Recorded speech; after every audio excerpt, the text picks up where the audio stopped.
Hello, everyone, and welcome to the University Esports UK and Republic of Ireland Winter 2023 Teamfight Tactics season. We have had a lovely few weeks of the regular season split leading up to this playoffs where the best of the best will now get to fight it out for a chance at playing the finals and getting that grand prize. My name is Dry Salad XXL. I'll be your host as well as doing some play-by-play for you tonight, and I'm joined by the lovely Joshi, my co-host and colorcaster. Do you want to just quickly introduce yourself to the people at Thank home? you. I'm gonna be the more analytics side of this Mhm. commentary. I'm challenger in TFT, so I feel like I have some knowledge about this game. So Yeah, I hope it goes well. yeah, yeah. And I mean, just before we get into the leaderboards and everything, is there anything perhaps that you've seen from the regular season, or anything you're looking forward to coming up with the playoffs? Obviously now, with the better players being left behind. Anything obviously with the new patch, just something for people to look forward to as we get into these playoff matches. I just want to see how these players adapt to the new patch with the nerfs to multicasters. I want to see how if they play vertical traits or still play reroll. I Of think course. I think challengers are strong now. I think they're gonna play a lot of Earth Legends, so they're gonna play a Mm. lot of Noxus, Shurima, Strategist. Yeah. Yeah. Well, fantastic. Moving on into the leaderboards, as obviously most of you at home won't have been able to watch the regular season so far, so maybe not aware of the players that are left in this bracket. We have 2 rounds going on today. We've got 2 separate lobbies, each with 8 players. In them, we will be casting just one of those games, and then moving forward into round 2, we'll be casting obviously the players who perform better, and then round 3, so on and so forth. Moving forward, that will determine the seeding for who gets through the later rounds, and etc. etc. The way that all these tournaments go, the way that you like to see them. So, are there any specific players maybe you think that we should look out for, or little individual nudges in certain directions? Obviously, as a high elo player yourself, as somebody maybe more versed in the scene, you might know some of these names, you might be aware of maybe some specific playstyles that we could be getting in the next few Yeah, games. Yeah, while C0, I've seen in quite a lot of tournaments. I feel like he enters everything, every every competitive event for university and the actual competitive circuit. I think I've seen Marvelo, sorry, who's challenger I've seen on ladder a few times, Mhm. and a few of the others. Um, they may not be as high elo, but in tournament it really doesn't matter Of course. because anyone can just play good, anyone can play bad, anyone can get tilted off a low roll. Mhm. Who knows can happen? Yeah, I get what you mean. And obviously, just the sort of mental aspect that comes into it. A lot of players maybe aren't even used to that sort of more competitive side of things. Maybe just playing in solo queue doesn't quite have the same atmosphere as playing in a proper competitive environment like this, playing for a prize, playing against other players in that same argument. So as we wait to get into this round 1, I just want to just rack your brain a bit, ask you a couple of questions again, because obviously we talked a little bit about the new patch, we talked a little bit about the new set and everything, but this hasn't just been a half set. This has been a collective growth from the start of this set 9, and I think I just wanted to sort of ask your thoughts on where the set is right now, sort of how the meta has evolved, sort of how you think these players might be able to adapt going from the first set 9 into the half set 9.5, into all these changes that have come out lately. Maybe the way you might see these players sort of adapt to different buffs, different nerfs, the way you might see these players adapt to the strengths of little things like, the legends they have to pick, the augments they have to pick, all sorts of things like this. Legends have really changed the game this set. I feel like previously with augments you just like want to pick the one with the highest average placement, but this set lots of people just defaulted to playing one legend and picking one augment per game. Yeah. It really cuts down the variety of augments, but then it makes it harder to make the actual team comp. Mhm. So I feel like legends in general have just made the skill in this set probably less than before, but like the intricacies in individual comps will probably be more than previous sets. Yeah, no, I agree completely. And obviously, I think a big thing to look out for as well is with the 10 set on the horizon as well. A lot of people playing on PB, a lot of people sort of experimenting with how things are going ahead. There might be a little bit of thought put into there. Maybe looking forward to the future, the coming weeks of this tournament, maybe how the players will look to adapt towards that. Maybe, the meta won't be as favored for them. But either way, getting too bogged down in the details. Are you hyped for the coming series, Joshi? Are you looking forward to these games? Are you, as a fan of the TFT series, it's lovely to see that the TFT scene has grown so much in the last few years. I think, as somebody who comes from an esports background which focuses around games like League of Legends and CSGO and Valorant, games who have had such a long time to get to the top, I think seeing TFT do so well in such a short period of time, only being out for the few years that it has been really cool to see, and just the community that it's built around a game which seemingly from the outside started as quite casual, quite fun, and then became so competitive at such a rapid pace. Yeah, for like the past 3 years, just a steady growth. I feel like in early TFT there was a huge spike, and then in set 2 there was a massive dip, and I was afraid then the game was going to die. But like if you look at the viewership now, set 10's probably, other than the initial launch, probably one of the biggest sets. Yeah. You have big names from like all types of games. It's embedded in League, so all League players want to are like open to it. Yeah. I know like Smash players. I know all different types of esports come together in TFT because it's something you can just go up and just play. You don't have to play competitively. There is like a good balance between the two. Yeah, it is one of those games where there is such a sort of low barrier to entry just in terms of having fun, having a good time, messing around with comps. But once you get into that high-low bracket, you start to see, what really makes or breaks a great player. And just on the outside of TFT as well, with everything Riot is doing, recently we heard the news that now the lore of the entire universe is going to be essentially cut into one canon, right? So any fan of Riot's products will now be able to enjoy their products, enjoy everything around them and the story within the same universe. So, League players can hop over to TFT and experience the same universe, experience the same characters, experience all the same things, but through the lens of another game, through the lens of a game which perhaps is a lot less tilting and a lot more sort of enjoyable and user-friendly at this stage, because we all know how some of Riot's games can be. Yeah. Obviously, TFT not completely innocent, but a lot more than some of their other products.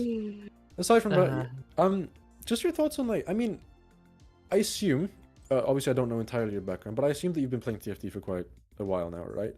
When did you actually start? What set did you start playing TFT? I started in set 1. I played it a little bit, but then I didn't play for a bit. And in set 2, I just played with my brother, just to have fun. And then I got like too high to play with him, and then I couldn't play with him anymore. You just got too good for your own brother. Yeah. And then I was like, oh, let me just solo queue. And then I just kept going up, and I was like, oh, Challenger? I was like, oh, okay, that's nice. Yeah. Did you have a favorite set at any point, or did you have like a set that you thought, damn, this was definitely the one that was either the best for you or the most fun for you, or? It's really easy to put like sets I performed well in to be a good set, but I think set 3, I think that's the set I got Challenger in. I think that will always have a place in my heart.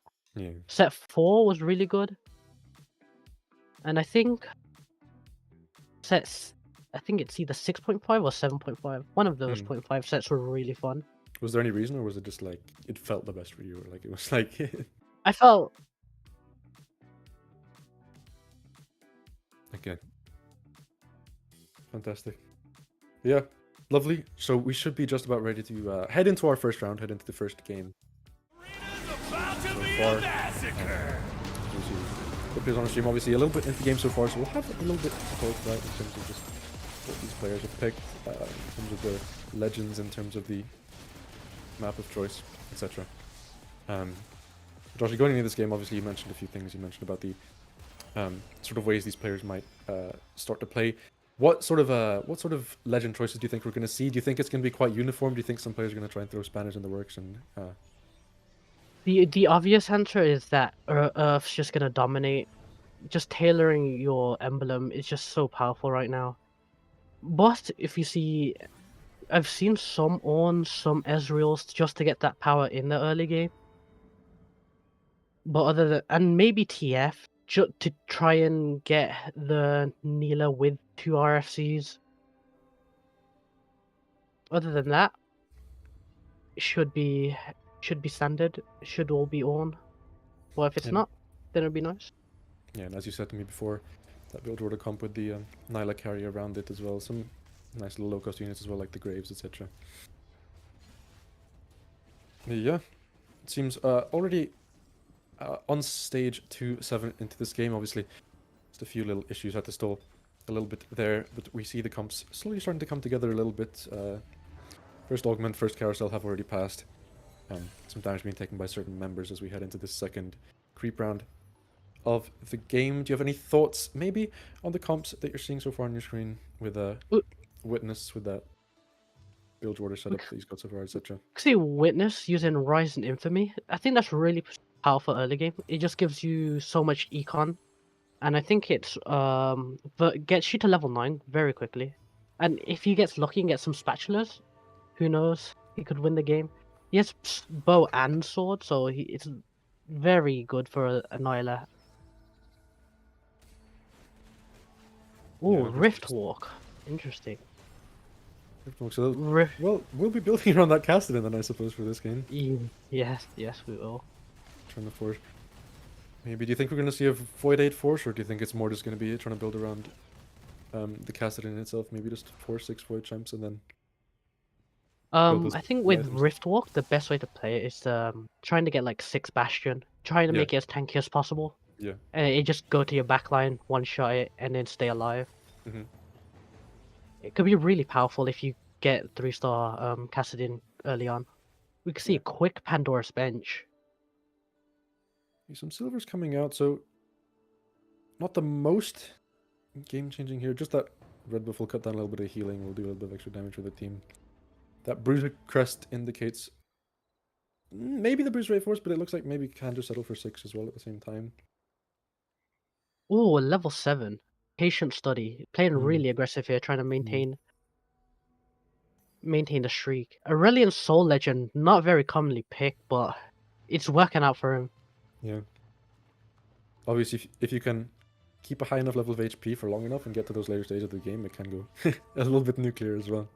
Yeah. You see the Tiny Titans was picked up by Mr. Siren as well. What are your thoughts on that one? Because I know it's quite a divisive augment as far as I'm aware, especially as you sort of grow across different elo brackets. I feel like you have the people that think it's terrible and it's grief and oh, unless you're streaking, and then you have the people that think it's broken. And where do you stand on the existence of Tiny Titans?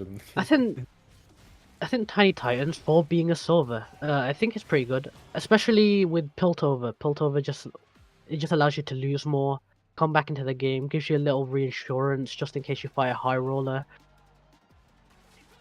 And for silver augment, I think it's better than metabolic currently, because metabolic you just have to, it's just throughout the game, but because if it only comes at 3-2, it's it shouldn't grief your carousel picks too much. So Yeah. I just see that little fluff of poros on my screen. yeah. I hope that brother didn't pay hundreds of dollars for that one. I hope that was a lucky drop. But I Oh, feared maybe the latter. the stories I've heard, some people waste like 200, 300 Yeah. pounds trying to Oh, find a. yeah, I've heard of people hit it on like their first or second roll. I've known friends who've hit like on the last set they hit the map on the first roll, and it made me an extremely upset little man. I So wish see I was Mr. that Siren lucky. here. Mr. Siren here. I mean, not taking too much damage since taking that Tiny Titans, just hovering in that top spot. Obviously, we might see our first people drop to under half on this turn. Might be time to start thinking about forcing, time to start thinking about maybe solidifying that comp to make sure they don't go out too early, but obviously the lost streak not gonna hurt them too much just yet. Yeah, when lose streaking, you probably want to roll around 3-5, 3-4. Because most win streakers they're not gonna roll until like, they might roll on 4-1, but 4-5's typically what they would go for. So then they could make their board strong enough to win streak. Good carry items on most of the high cost champions here, I feel like. Getting the Nasus with the crit glove, getting the Zaya with the rod as well. I'm interested to see how where Crane goes from this spot. I feel like with bruisers, it used to be you go Cho'Gath 3, but some people play 6 bruiser and then play it like a backline Azir or Nyla. So yeah, 16 Piltover cash out. The only X there just hard leveling to 7. Just make sure they can get that in. Seeing that little Graves in the front line just reminds me of like first set TFT. Makes me Oh, smile every time. I can't. I always try to remember exactly what it was, but there was like there was a really broken combo. I think you had Titanic Hydra, you had Red Buff, and you could put them on like a Draven or a Graves, which at that time were like the multi auto class, so they'd auto like 6-7 times, and they just go so crazy. yeah. That's too early for me. Set 1, I don't remember anything. Yeah. The thing I like about TFT especially is that I feel like going through the sets, that there's always gonna be very sort of similar, even though even if they're thematically different, there's always gonna be very similar playstyles with how the comps work. There's always gonna be like an econ comp. There's always gonna be like a sniper style comp where you have very like high range, high damage sampling. There's always gonna be like a gunner comp where you have the multi auto, you have the sorcerer style comps, the multicaster style comps, all of that. And it's nice that they can always find ways to sort of wrap around that, and they can always find new sort of themes to fit those comps. Going so far into it. Yeah. Really fun watching, because I'd much rather watch like a constantly rotating kind of backstory than a constantly rotating style of gameplay. It's chill, and I love this set. I love the design of this set. I love the thematics of this set. The whole idea of incorporating the lore of the world into just how everything works. It seemed like a really cool idea for me. Yeah, I feel like after Arcane, everyone was just more into the lore of League of Yeah. Legends. And it's good. I mean, we talked about this before the game. You know, just incorporating the whole universe into everything. It makes like every game they put out feel like one community. Yeah. Anyway, on the side of the actual game, The actual game. anything you think we should be focusing on right now? I mean, HP bars. I mean, the way these we can comps are see starting to play. we can see Wiles C0 really 33 HP after cashing out is kind of scary, in my opinion. Mm. Because that means he wasn't able to stabilize his board strong enough. Yeah. But on 4-1, if he gets lucky, he might be able to still win out. But it's looking dangerous. 24 HP now. Obviously, could be looking at like some game-changing augment here, maybe, but in a very dangerous spot. Yeah, Yes, could he only must- be. It could only be bailed out really with a like a last stand type augment. Yeah. Man, I called it. I knew there's going to be Bilgewater The comps getting Bilgewater. bugged today. With the Pandora's Bench, he's trying to go for 3 People- stars. Yeah. People are naturally attracted to things that are new and shiny. Yeah. So when stuff's been in the game for a long time, they're gonna just kind of stray away from it because they get bored. Oh wait, YLCL Must be actually Shen. not the cash out player. He's going for late game specialist, so he wants to really go to 9. But it's rolling down now to stabilize the board. Hits the Mordekaiser, huge for him. The Marcia Mordekaiser probably one of the strongest units in the game right now. Yeah.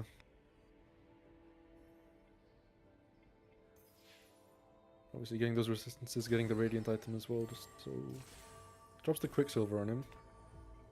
As well as the Demacia emblem, gives him a nice little Radiant Nashers. The base attack speed on it is insane, and Yeah. because of Mordekaiser's skills off it, with the attack speed, can steal the stats. It just Yeah. makes it unstoppable. Yeah. And obviously that Mordekaiser just looking a little bit unkillable now. This should be hopefully enough to stabilize the board for the next 2 rounds. Last him through All- the Raptors, last him through the Carousel. Was going to say he was holding on to the Quins. Might have went for Quinn 3, but not sure anymore. Just got rid of him. Yeah. Still Let's 3 see. Slayer, 6 Demacia. Can Mhm. still spike really hard. See this last Gold augment coming in. Ooh, gets that another Demacia cursed. And we'll go for it as Ooh. well. So we can have 7 Demacia here on the 7 board. And But who and do you the reckon Galio too. he puts that second Demacia augment on? I think for now you could just put it on the Oriana he had. Mm-hmm. But if he's looking to go level 9, he has a very high chance to win out, especially with the late game specialist. Yeah. The only JX going Piltover, okay. It's very easy to focus with that elf just rolling about on your screen, isn't it? hitting a 2-star Azir here. Dropping. I didn't see what trait was dropped onto it. It was Slayer. Slayer trait. probably wants to look towards Mordekaiser as well. Yeah. So we have now that 6 Bastion getting hit here, making that Kassadin just that much stronger. The Hodge, the Hex Tech, meaning that healing is coming in rapidly. Probably Really gonna recovering look again. for Jeweled Gauntlet, try and get that crit, so the extra damage. Quite a few comps already with very strong front lines building up. I mean, that Kassadin comp, this Bruiser comp as well.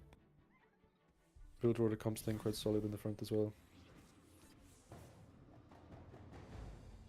Little concerning with the amount of items he has on bench here. I think if we were able to slam some, they'll be stronger. But because of the tiny titans, it's not really much to worry about. Got 2-star Azir, 2-star Sejuani. Can realistically just sit and wait to get to level 8 and Yeah. roll. While CO did drop another round, I think, even with the Mordekaiser and the 7 Demacia available at the same time, so could be looking While a little bit CL's dangerous.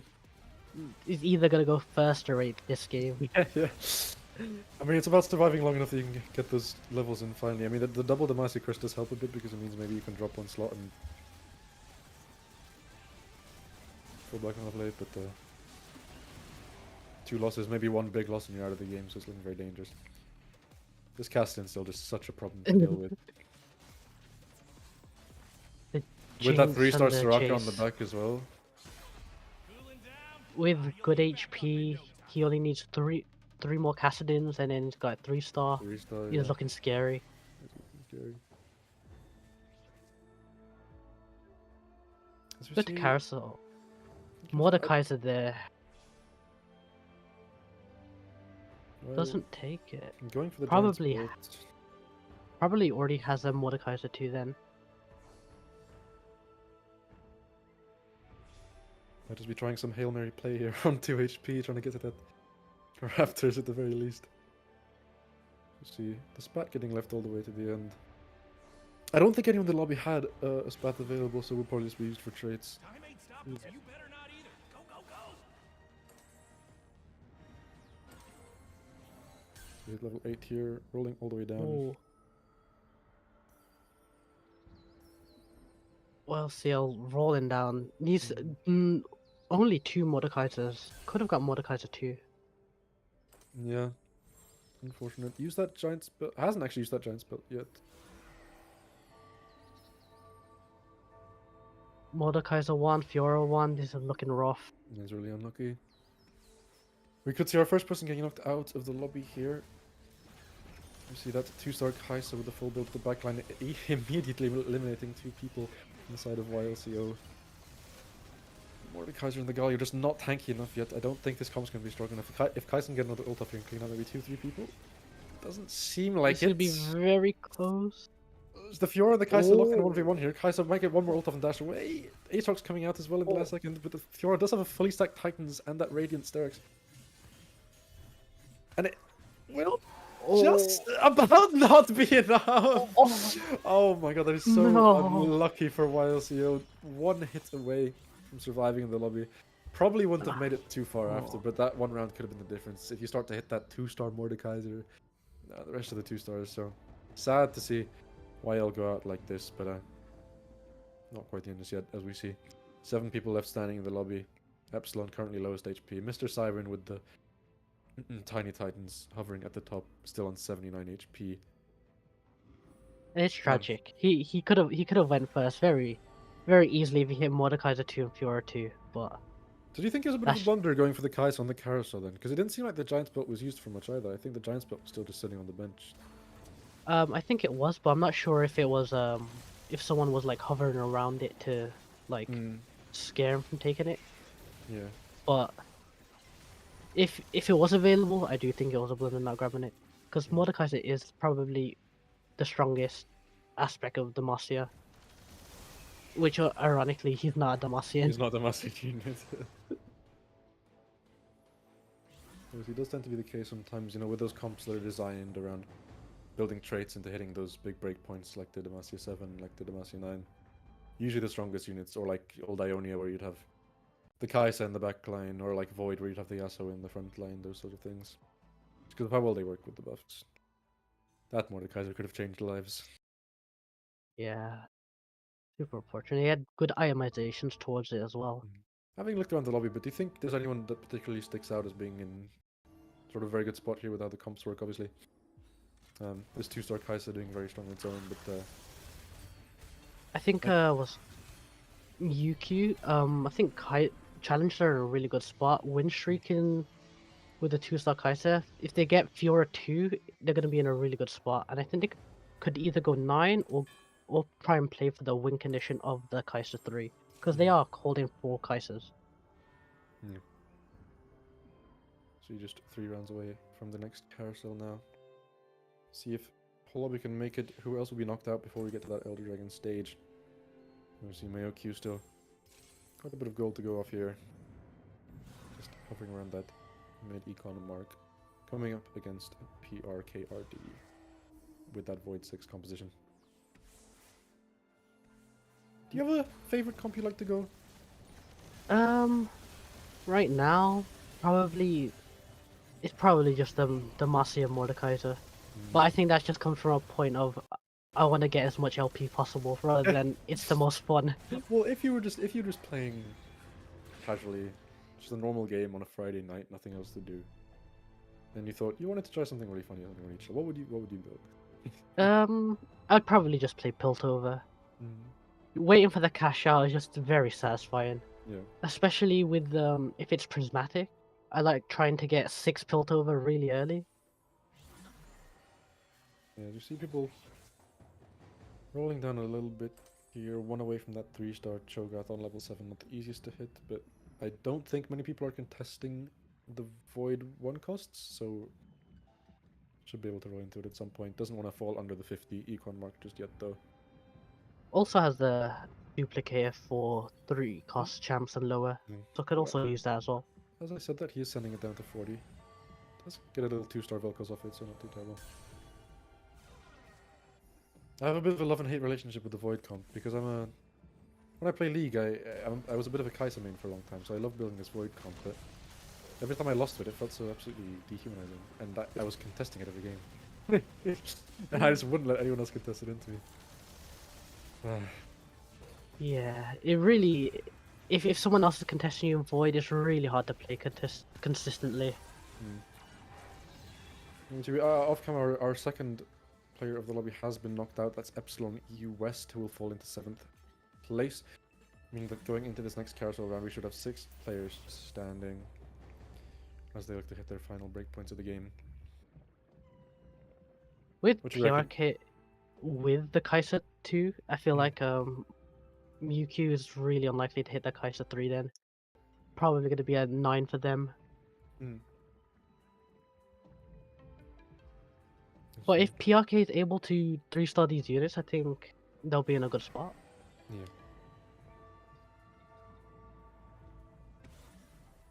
Obviously, Mr. Siren with a lot of those traits across the board. That Slayer on the Azir, the Bruiser on the Mordekaiser, the Stream on the Sejuani. It's an amalgamation of all these different strong breakpoints, but... Yeah. With one more Rift Herald charge coming out, doesn't seem like you'll be able to pick up that win, so we'll knock PR into that 4th spot as we go into the next carousel. Lightness dropping down into 6th. Will there be any really broken pickups here?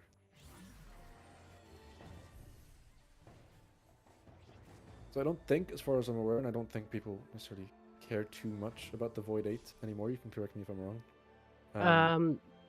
Void 8's not that strong right now, but the Bruiser is very interesting because it lets you drop one of the 1 costs you don't need.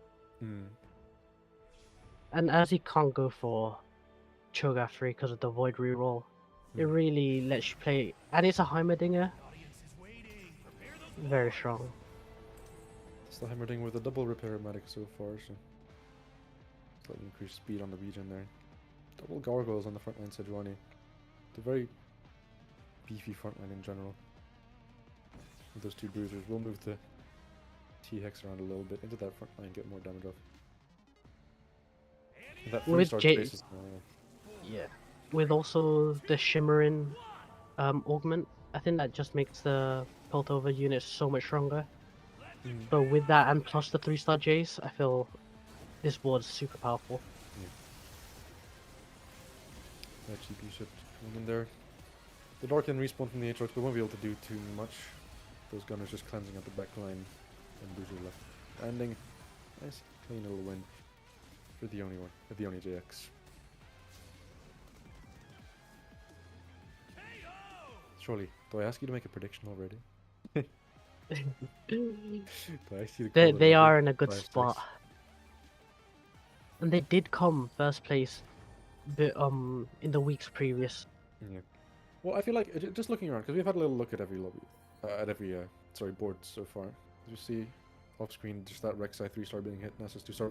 Rek'Sai and Vel'Koz 3-star both hit at the same time, actually. So. Mm. And Hopefully they- Shogat 3-star. So all Oh, 3-stars being hit on everything. the same round. That's some nice. Obviously, had a lot of gold to roll with, so probably just rolled all the way down. But those are very, very big break points, making that Herald so much stronger. And that bonus tankiness to the front line, bonus damage on the back line. Witness one off Shen 3 could, if with Pandora's bench, if they live. Yeah, we'll be able to survive on 7 HP. Obviously, the next loss will take them out of the lobby. So, with this Elder Dragon round coming in, just praying to hit that one Shen. Obviously, doesn't have enough to buy any 4 cost to roll into the Shen yet, but might just have to settle for throwing that Kaisa on the bench there. Yeah. What do you think? What are the odds that re-rolls into a Shen next turn? I mean, with the Oh. gold gain from Elder Dragon as well, can roll and just throw in as many 4 costs as you want and just pray. Yeah, that's the only. It's either first year or sixth. It tends to Not a be- lot of people. Not a lot of people here play for top 4, but See, double X coming in. Just a little bit of extra gold there. See what it rolls into now. We get a little Sejuani. Not ideal. not what he needed. Not what He he. rolls all the way down. He'll be selling his current champs just to try and roll as much as he can to try and hit that Shen. Will we hit? No. One more try? Oh, No. oh. Can't. No.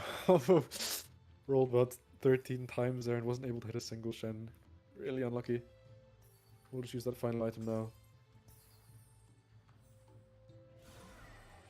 Moments The like giant this. sling.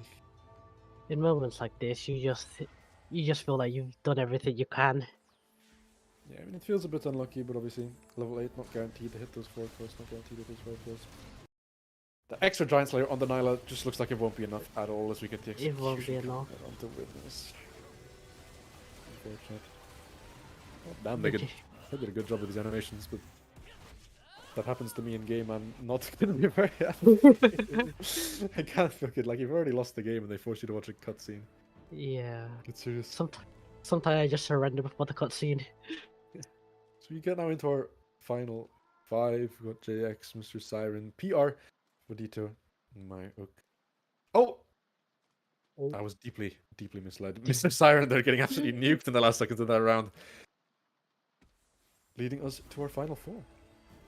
Any surprises? Any of these players you think as we scroll through the boards that you thought maybe wouldn't make it this far?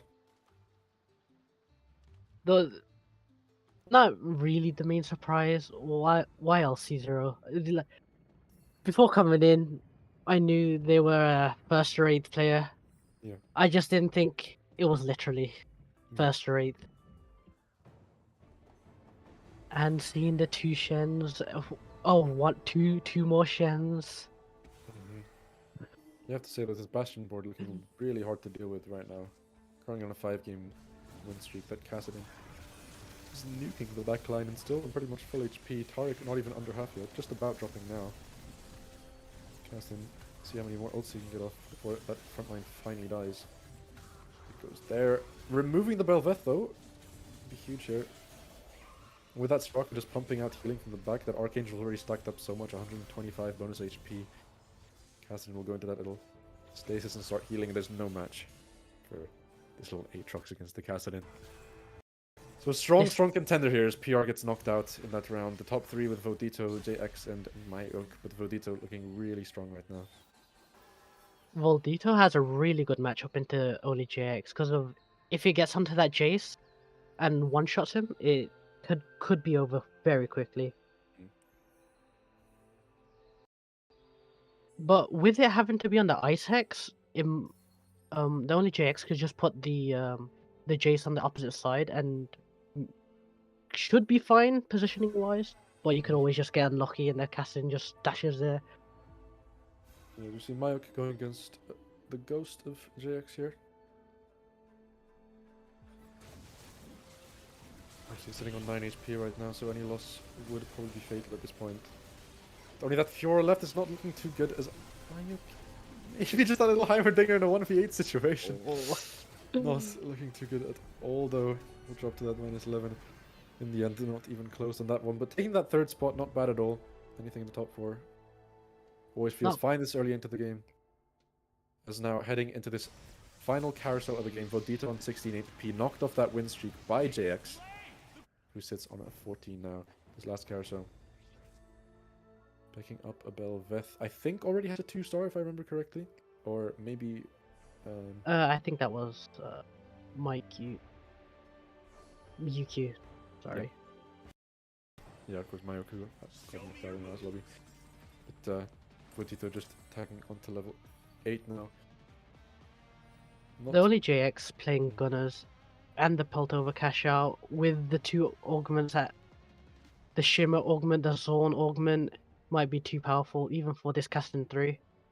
Yeah, and with 4 seconds now heading into what could possibly be the final round now, depending on how one-sided this truly is. JX against Vodito both played extremely well to get to this stage in the first place.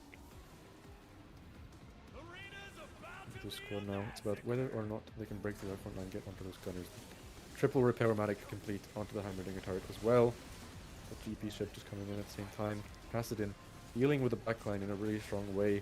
That's 1 down. Healing to full of that ultimate, that Rift Walk there, giving him so much healing that Hodge, the Hex Tech, cleaning out the second gunner. They can knock out Jinx as well. This should be 1. Just getting 1 more ultimate off full HP. It's not looking good at all. They can't get rid of that Kassadin, and the execution does come out, which can only mean one thing for the Oni JX. It is elimination from the lobby, -1, an unlucky number to go out on, but fantastic play from Vodito. Congratulations to the winner of our round 1. Joshi, any thoughts? Only JX had 34 gold still. Could have rolled down, gotten a little bit stronger, but I think the fight before, because of it won, he thought, maybe it could be 1 more round, but I guess he was just wrong. Yeah, obviously hurts to go out like that. Obviously thinking, you know, maybe there's a slight mistake in the way it was played on the last round, but with that 1 HP difference, you know, it might have been worth taking the risk just so you can get that econ through into 1 last round and roll all the way down. Happens to the best of us. I've done worse in my life, so I can't. I can't exactly talk about them, but a good win for Vodito, taking it through into round 2. Obviously, we'll be happy with the way that they played. Maybe a bit forced by the fact that they got that Rift Walk early in the game. You know, hitting that 3-star cast and hitting all those 3-star Void Champs was a massive boost. Sorry, not the 3-star Void Champs. Hitting all those Bastions was such a massive boost. Getting that 6 Bastion quite early on in the game, so they kept it high HP for a very long time. But overall, very well played, and can't take away anything from the win. Are there any thoughts you'd like to add about just maybe the players who didn't do as well, maybe the players who had certain things they could improve on, or anything you thought was specifically good about the way that Vodito played in that game? I think Vodito committing to the casted. I feel like in this, I feel like with the current meta being Earth Legend, picking Riftwalk is very, very interesting, and to pull it off, very impressive. Yeah, I agree. But thank you everyone for joining us for that round 1, game 1. We will be back after a short break with the second round of this same tournament, so please stay tuned for more of me, Joshi, and the TFT players.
You say you love me, say you're thinking of me, but you're just lonely. Tell me I'm special, but to you I'm anybody. But to you I'm anybody. But to you I'm anybody. But to you I'm anybody. Anybody. But to you I'm anybody. But to you I'm anybody. But to you I'm anybody. You say you love me, say you're thinking of me, but you're just lonely. Tell me I'm special, but to you I'm anybody. But to you I'm anybody. But to you I'm anybody. But to you I'm anybody. Anybody. But to you I'm anybody. But to you I'm anybody. But to you I'm anybody. Anybody. But to you. But to you.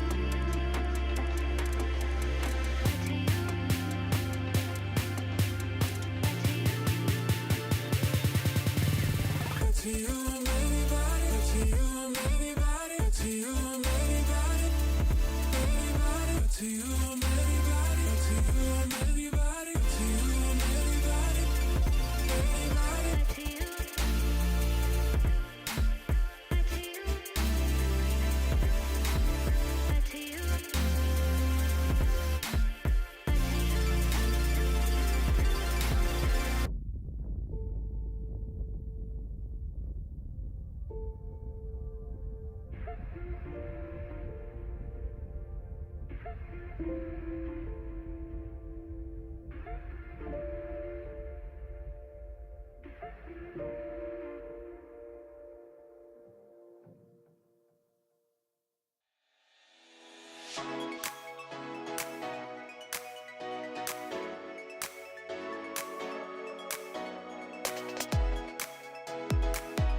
Hello, everyone, and welcome back. We are just about ready to slowly be heading into round 2 of the University Esports UK and Republic of Ireland Winter 2023 Teamfight Tactics season. It's a bit of a mouthful, but it's a bit more fun to say every time. Once again, I am your host and play-by-play, Brysalad XXL. I am joined by the lovely Joshi. You can say hi again to everyone if you want. Don't have to Hi. introduce yourself again. Okay, 'cause okay. they, Then I'll should, just they should know you by now. they know me. They know me. Hi, Elo, TFT player. I am a lesser Elo TFT player, but we both love the game. We both love. But together, Mm. together, If we you are high combine elo. our Elo, oh my god, Yeah, if we we would be combine absolutely it, sky. Combine my League of Legends brain and your TFT brain, and we could create like the most powerful creation Riot Games has ever seen. But yeah, that aside, we had a very good set of games round 1. Obviously, we were focused on one of the 2 lobbies that were being broadcast out. So we got to see the Cassidy Rift Walk first place victory. On the other side, things we saw not as much focus on those champion-focused compositions, but these brackets have now been formed for us, and setting into round 2. The way that the lobbies have been formed is the game we are currently going to be casting is places 2, 3, 5, 6, and etc. down the line, so the 2 in between, and the other lobby is places 1, 4, etc. on the other sides of the numbers. So just to balance out the lobbies, make sure it's not too heavily one-sided in one lobby as much as the other side. So we will still get to see some very strong players, some people who have some very strong performances, as well as people who are looking to make a comeback. So some good little storylines building up there for us. But Joshi, I've been talking for quite some time. As we head into a little look at the leaderboards, anything you have to say about the positioning of these players now? Any surprises? Any players you're looking forward to? People you think might want to bounce back a little bit in this round 2? I see Marvelo's like at the top of the leaderboard. He and solo queue should just be better than everyone else, but it is tournament. He did get first, but who knows what happens going forward. In this next game, we'll see. We'll see him play, so we'll see if anything changes. Yeah, of course. And are there any people there you think maybe underperformed a little? People looking to make a little bit of a shock comeback and surprise anybody in the lobby? Obviously, you know, there's a slight disparity in skill level in some of the players, but that doesn't necessarily mean There's a anything slight. alarming. I feel whoever, obviously YLC0, I'm just looking towards because of the first playstyle, because you never know what's going to happen with them. But everyone else, not really sure. But hopefully, we'll just see them pop off. Fantastic. Yeah. And we will obviously be ready to head into that lobby just a little bit soon. Starting just a little bit late into the game, as with last time. So the portal will be Placidium Library. I'm getting I'm getting news of that. So any thoughts on that one? Any thoughts on The Stadium the Library, game? or Placidium Library, for people who don't know, on stage 3-5, you get I'm not really sure what it's called, but you can just pick any trait that you have, which is really good for vertical traits, Noxus, Demacia, Farima, and especially if you're playing Earth Legend, like I was talking about earlier. Yeah. You'll be able to hit your 7 synergies, maybe even 9 synergies if you get to level 9. And then obviously the Ixtal buff for this map is going to be the electric one. So any thoughts on that one? Do you think that might steer people away or towards anything in particular? Electric, we probably won't see that casting build again. Yeah. The previous one, Ice, was really good for castings because of it just drops the aggro, gets the heal. But with Electric, you just need to have a backliner. With Ixtal right now, it's not Electric, not very strong. Yeah. And do you think that with that Placidium library coming in as well, that maybe people will be favoring more towards things like that Earth, maybe trying to force those spats as much as possible, force those 9s, force those 8s, maybe build up that really, really strong late game composition? Yeah, they're probably gonna play around the Ionia. The Ionia line is more popular now. It used to not be as popular due to just be losing to multicasters so quickly. Yeah. But with it now, there's so many different vertical lines with the Placidium library. Obviously, just as we wait to head into that second round of games, obviously keep in mind that these players are all fighting over the next 2 weeks to grab that top spot. So there was a hard reset of all the points in the lobbies. Before we headed into this week, the final 16 players now will play across these 3 rounds today, and the same next week, with obviously those best players coming out on top. So talk to me a little bit about the stakes here, Joshy. I mean, within TFT, which is, again, as we talked about, still a relatively fresh esport, tournaments like this maybe aren't the easiest to come around, and to do this in front of an audience, to do this at this level, it must be at the very least fun. It must be a really cool experience for some of these players. I feel like playing in these tournaments, especially because they're playing on Tournament Realm, which is completely different than just the normal live server. It's like a completely different environment, and a lot of these players, this is their first TFT tournament because of they just hit Masters, or they've just had fun playing the game and they want to compete at it. It's a very good experience, and I think this was one of my first experiences playing in TFT tournament, and where I got quickly humbled because I thought I was the highest person seeded. I had 500 LP more than the second place. I thought I was gonna win, and then I got 5th place, and it was not a good day for me. Didn't feel nice for you.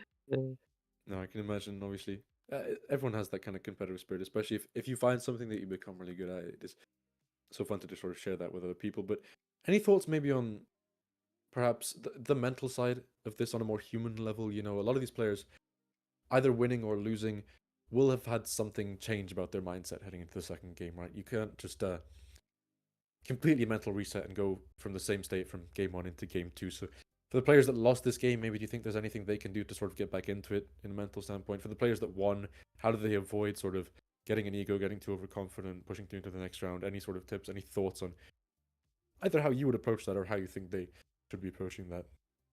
I have like this routine where you just have like you just want to have the same variables around you. You want to have like the same music, have the same amount of sleep, and if you just drink water, just focus on the next game, then it should just be fine. But if you do start to tilt, just try and just catch those moments where you're like, "Oh, I shouldn't be rolling here. I'm just tilted. I'm rolling." Just just be aware of those, and then if you're just aware of them, that will do most of it because then it'll just stop that tilt. Mm. From my experience. And at what point do you start bringing out the real banger comps? At what point do you start throwing the Hail Marys and going for these, absolutely impossible to hit comps and trying to just completely flip the lobby? Maybe maybe you go 8th twice in a row and you think, well, you know what, I've got nothing to lose. That's just when.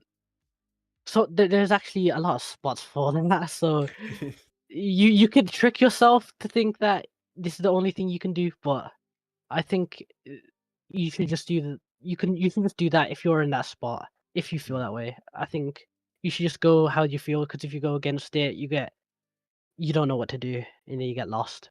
Yeah, and of course, I mean, I think, as you say, sort of to follow up on that, just sort of keeping a calm mind and sticking to what you know is good and sticking to what you know is strong is obviously going to be always the best way to go around it. But you never know with some of these players, Sometimes it might just be a let's for fun it angle, because I've been in that situation tons of times. You've lost like the first 2 or 3 games of a tournament and you just get into a mindset of like, well, I'm not going to get tilted, but I'm just going to have some fun now because why else are we playing this game even? Yeah. Yeah. Why else play TFT if you're not enjoying it? Just play other games. There's so many other games, but TFT is so fun. Even if you are losing, just getting more placements, just trying to get a little bit higher than you currently are. Because it's not just win or lose in TFT. It's like really lose, really win. At some points, it's just you just want to lose the least, and that can just feel good enough. Yeah, I agree.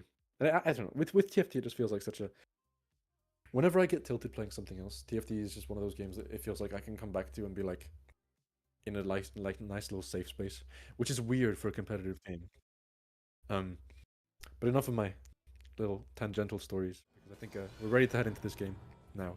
Have a little bit of catching up to do on the exact game state, but we'll do our best to fill you in on everything that's happened so far, as we see lovely little slammer of a 5 Noxus comp on your stream immediately popping up. Oh, 5 Noxus, Placidium Library, looking like a quick 7 Noxus if he continues this win streak. could go to 9, looking scary. With the Nash's Tooth, very good Mordekaiser item. Giant Slayer could be Azir, could still be Mordekaiser. Mm. You love the Mordekaiser champion, don't you? Yeah, he's just too strong. He's just too strong. There are certain champions that feels like Riot sort of rotates through where they just love having them as high cost units and they feel sort of like they have that sort of essence of a legendary Yeah. champion, if you know what I mean. Obviously Mordekaiser Yeah, the legendary on Ari. this set. Yeah, the Aries, the Mordekaisers, these sort of like mythical champions almost. That sort of transcend through sets. Yasuo's another one of those. Just here, just sliding back to our little faces. We will head back into gaming just a little second. Don't worry about that.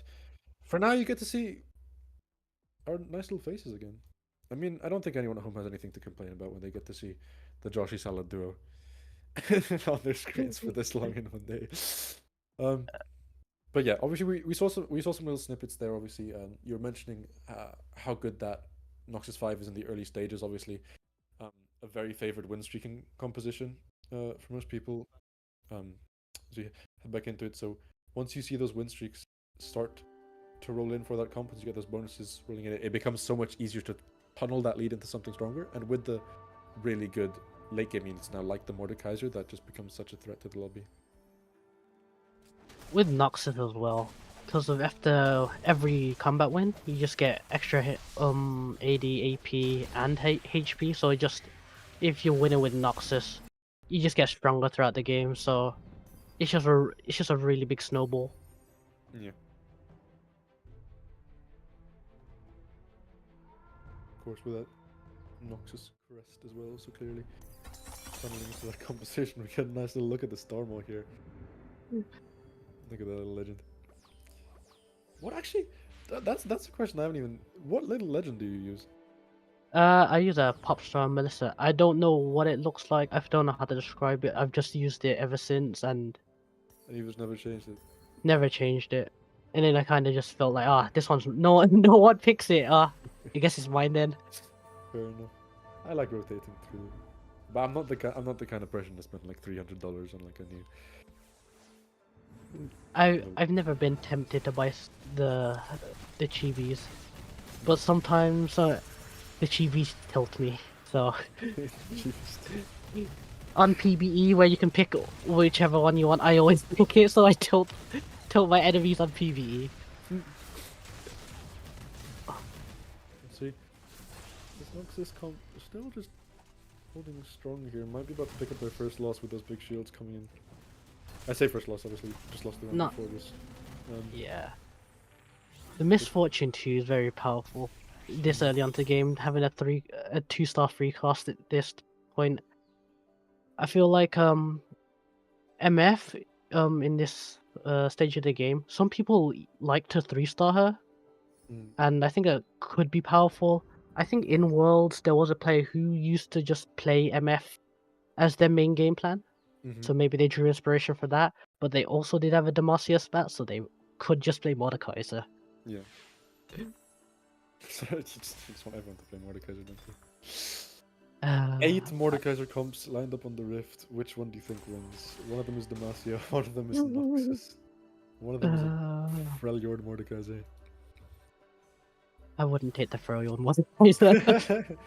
Do you think the Demacia iteration is the strongest, or do you think funneling into that Noxus comp where he can pick 3 items is better? I think Noxus can cap out the hardest because you can play around Azir and then you can just play around other units. I think Demacia is like the safest play. Yeah. See Dragonblade playing Shurima, playing for the Azir. You think over here now too? Bit of a dummy comp, we got the early game Jin Cassiopeia backline. Losing the 6 streak. Playing Ionia, probably gonna go for 6. Targon. Oh, maybe Nuggy can cook something up. Maybe Nugget can cook something up. You can cook. Do You you could reckon it's cook it. worth going for the higher Aphelios. Hmm. Do you reckon it's worth hitting that Targon 3, Targon 4? Or do you think it's worth sort I of think saving it's that for purely unit based. I think if you play the Aphelios, I think if you're playing around the Aphelios, then it's good. But I don't think otherwise you should play for the 4 Targon. Maybe if he gets a stronger front line, Yeah, but there's a chance he reroll. You don't know from this spot. sure. But obviously hitting that Targon emblem from the silver augment probably does feel quite nice. There's some that's a great one to get from there as well. Has the reforger in case anything crazy goes down, but that much of a flip from this far into the game already done, so not the best option. Contagion, as well as a rune that I've always had a bit of a gripe with. Maybe it's just my low elo, but I just feel like that augment does nothing. Sometimes it might feel like it does nothing, but it's just purely like mid to late game value. Yeah. It's just a combat value you gain, but you might just not see it. Yeah. It swings fights quite a lot of the time, but I'm just surprised that Nuggy didn't play for any +1s in the Placidium library. Yeah, I suppose that contagion spreading onto the carriers as well means that you can just get rid of them so much faster with that bonus damage, with that extra one-shot potential. And here's everyone picking their traits, what they want. That Placidium library. We're going for the 6 Bruiser Yeah, for that's the the reason PRK. avoided. The double Ginsu's on the tail backline so far as well. Going for the Kill 3, Cho'Gath 3, Poppy 3. Puffy 3. Interesting. This variant of Kill rerolls not as common anymore, but it used to be really common at the start of 9.5. Mm. Because you either played Kill carry at the backline or Malzahar, but then it transitioned into Cassiopeia.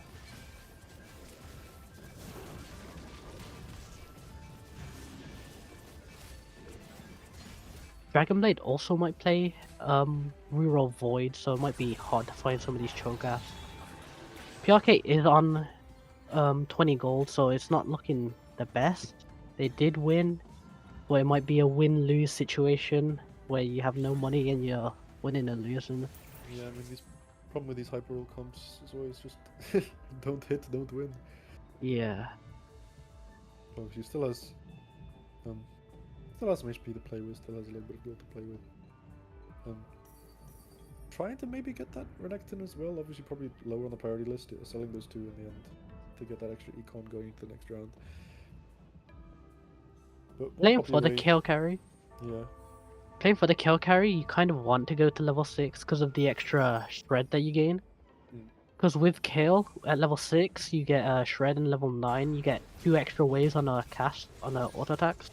So it's kind of, you kind of want to hit earlier, but if PRK is able to hit these 3 stars, they might be able to win streak and get to there, but it's not looking good so far. No, that isn't good at all, obviously. See Nuggy go with the Vanquisher. Yeah. So they are committing to the Ionia Vanquisher Argon. KL No cooking. The max attack today looked like, but it's not enough to deal with those champions. It's not doing any damage really yet. You can auto 100 times, but if every auto does 1 damage, it's not going to kill the enemy. Yeah. Once it's 3-star though, it'll do 10 damage to the 1. Yeah. 3-star, and once it gets those level up buffs as well, obviously. So probably, I mean, very unlikely that this is going to hit level 9 KO, but Who knows? With the prismatic, it could be level up, and then they win a streak from the 3-star kill, 3-star Puffy, 3-star Cho'Gath. Who knows? Keeping that mana on the bench. A lot of 1 cost, not a lot that we need. That's another Renekton. Puffy 3, Oh, there's a huge. Kill 3. Okay, we just need 1 more and then level up, and then the back. Oh, just went straight to level 6 instead of, okay. I guess we're giving up on the Cho'Gath 3.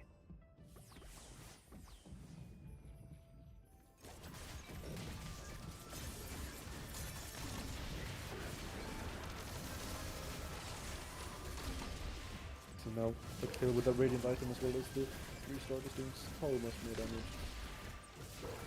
Basically can't kill anything too front line, so pick it up there. A nice little win here, obviously. It wasn't lost streaking, it wasn't completely terrible, but not on the best HP so far, so it's nice to just stabilize the game a little bit.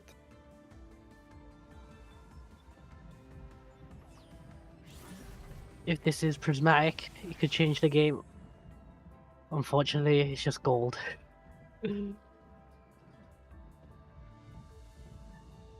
Teaming up all over please.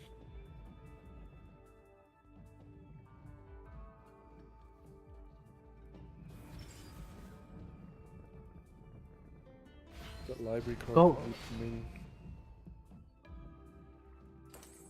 I mean, what would you take in this spot? Obviously the cybernetic leech there means that Kale does get so much more omnivamp if any poke lands onto her, if any burst starts going onto her. Throwing a rapid fire cannon on her as well, so it loses the Lamasia item. Not sure about that. The options weren't great for them, so I guess that was just the best in that position. We can see Dragon Blade on the Void board. I think this Void board at this stage doesn't seem strong enough. Only 5 Vel'Kozes. Does have the duplicator on the bench, so it could come back, but with the nerfs to Vel'Koz to the multicasters, I don't think it's good enough. First one, obviously. Slipping into last behind KRD. Herald charge will not do too much. Maybe just drop the Aurelia to a point where she dies. Lessen the blow of this loss a little bit. Dragon Blade now dropping down to a point where one big loss could knock them out of this lobby. Not over just yet. Obviously, 62 gold. Still a lot to play with. Shouldn't feel too threatened of another loss just yet. Because most of those losses won't be breaking the 15 threshold, but I don't think they're weak enough to lose by that much. Those hit 6 Vel'Kozes. it's another vote. Oh, only needs 2 more, but the lack of front line might just not even be enough with the Vel'Koz 3.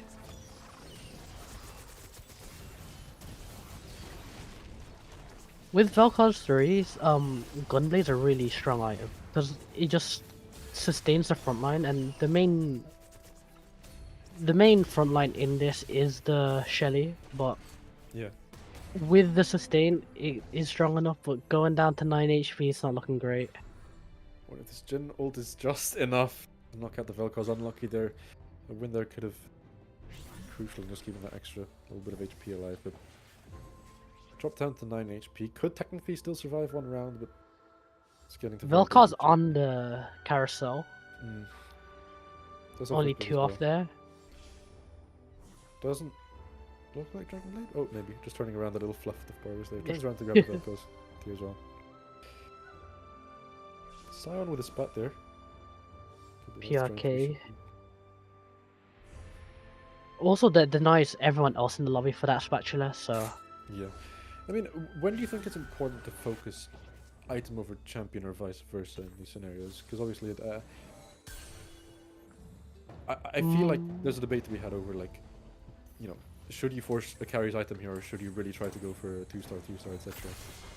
I feel like if you have 2 items, I think it's fine to go for the champion, but I think if you only have 1 item on your main carry or your main tank, I think you should just still go for the item. We do see that 3-star Vel'Koz coming now with the JG, with the blue buff. With the Hodge as well. With the extra crit chance, so then the base AP with the jeweled gauntlet, so it does more damage and has extra healing. Unfortunately, that healing does not go onto the front line, so it's a little bit worse than Hextech Gunblade, but it should still be strong.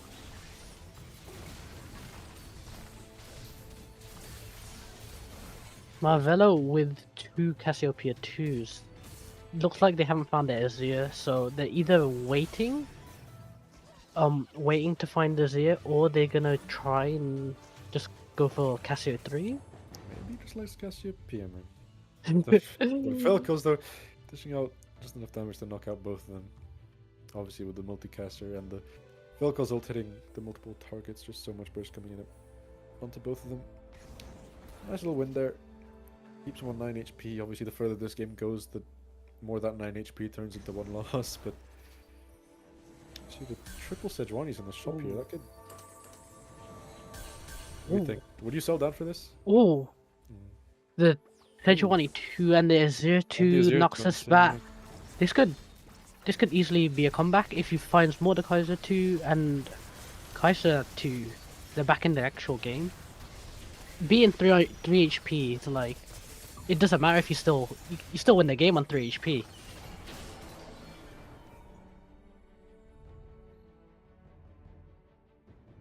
See, very big win there. Not even slightly close. Obviously, those 4 stars in the backline as well as sorry, 4 costs in the backline as well as a 2-star Sejuani at the front. Tanking up so much that Swain with the Freljord buff as well, allowing that Sejuani to just have that extra little bit of impact. Darius They're brought up contemplating selling the Kaiser, I think. I think there's a argument to sell it because they don't have Kaiser paired. They might want to carry the Azir, carry the Mordekaiser, instead of just having 1 item, 2 item champions. Yeah.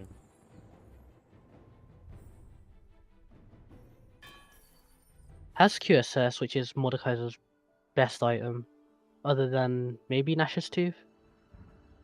Still needs magic resist shred, so should go for a static shiv or a what's it called? Ionic spark. Rerolls the tier. Interesting. Oh, thinking for the last Azir item. Or the Ginsu. YLCL still played the Demacia Mordekaiser, but still only Mordekaiser 1.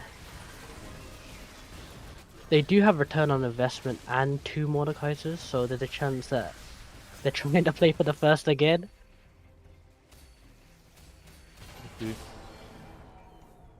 But this so much on the backline here, completely untouched.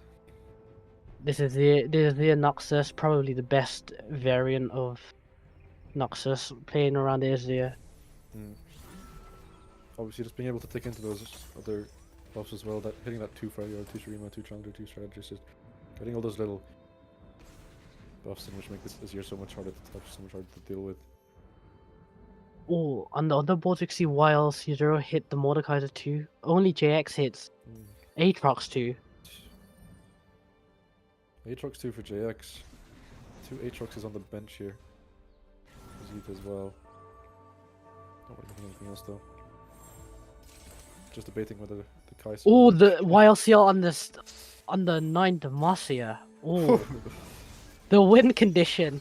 The win condition has been hit. The first raid. Oh my god, look at all those radiant items. If you don't know what 9 Demacia does, it just gives them a ridiculous amount of magic resistant armor. Yeah, to adjacent allies. Because of the Demacia, the 9 Demacia. Oh, PRK's dead. Because of the 9 Demacia, it just makes it so every loss is just as much as possible, because nothing dies. Yeah, we see PR just the first to drop there. Obviously, not ideal. We'll still get that 1 point. Nobody gets nothing. You know, there's participation awards in TFT too. Carrying over the little 1 point into the next round, but this 9 Demacia could start cleaving some people off the board. Obviously, Dragonblade, one of the possible opponents for the next round, currently on that win streak as well, but playing against this, you just don't really like the odds. Can we see only JX with 9 Ionia, the battle of the 9 traits. See, turns out Spender here, the Ari, a big wave with that, but not really actually too much in build, so not doing too much to that really tanky Demacia line. I'm doing a little bit more though. It looks like the Ionian champions are starting to cleave through. Oh, YLC0. And Oh, it's just not enough. Not even a 9. Demacia could carry this man into the higher sections of the lobby, dropping down to -10 now. So we'll be a 7th place with 9 Demacia. That never feels good after you hit something like that. But the 9 Ionia, that damage just outscaling the tankiness by too much. Dragon In Blade most dropping as well. lobbies, you'd win with 9 Demacia.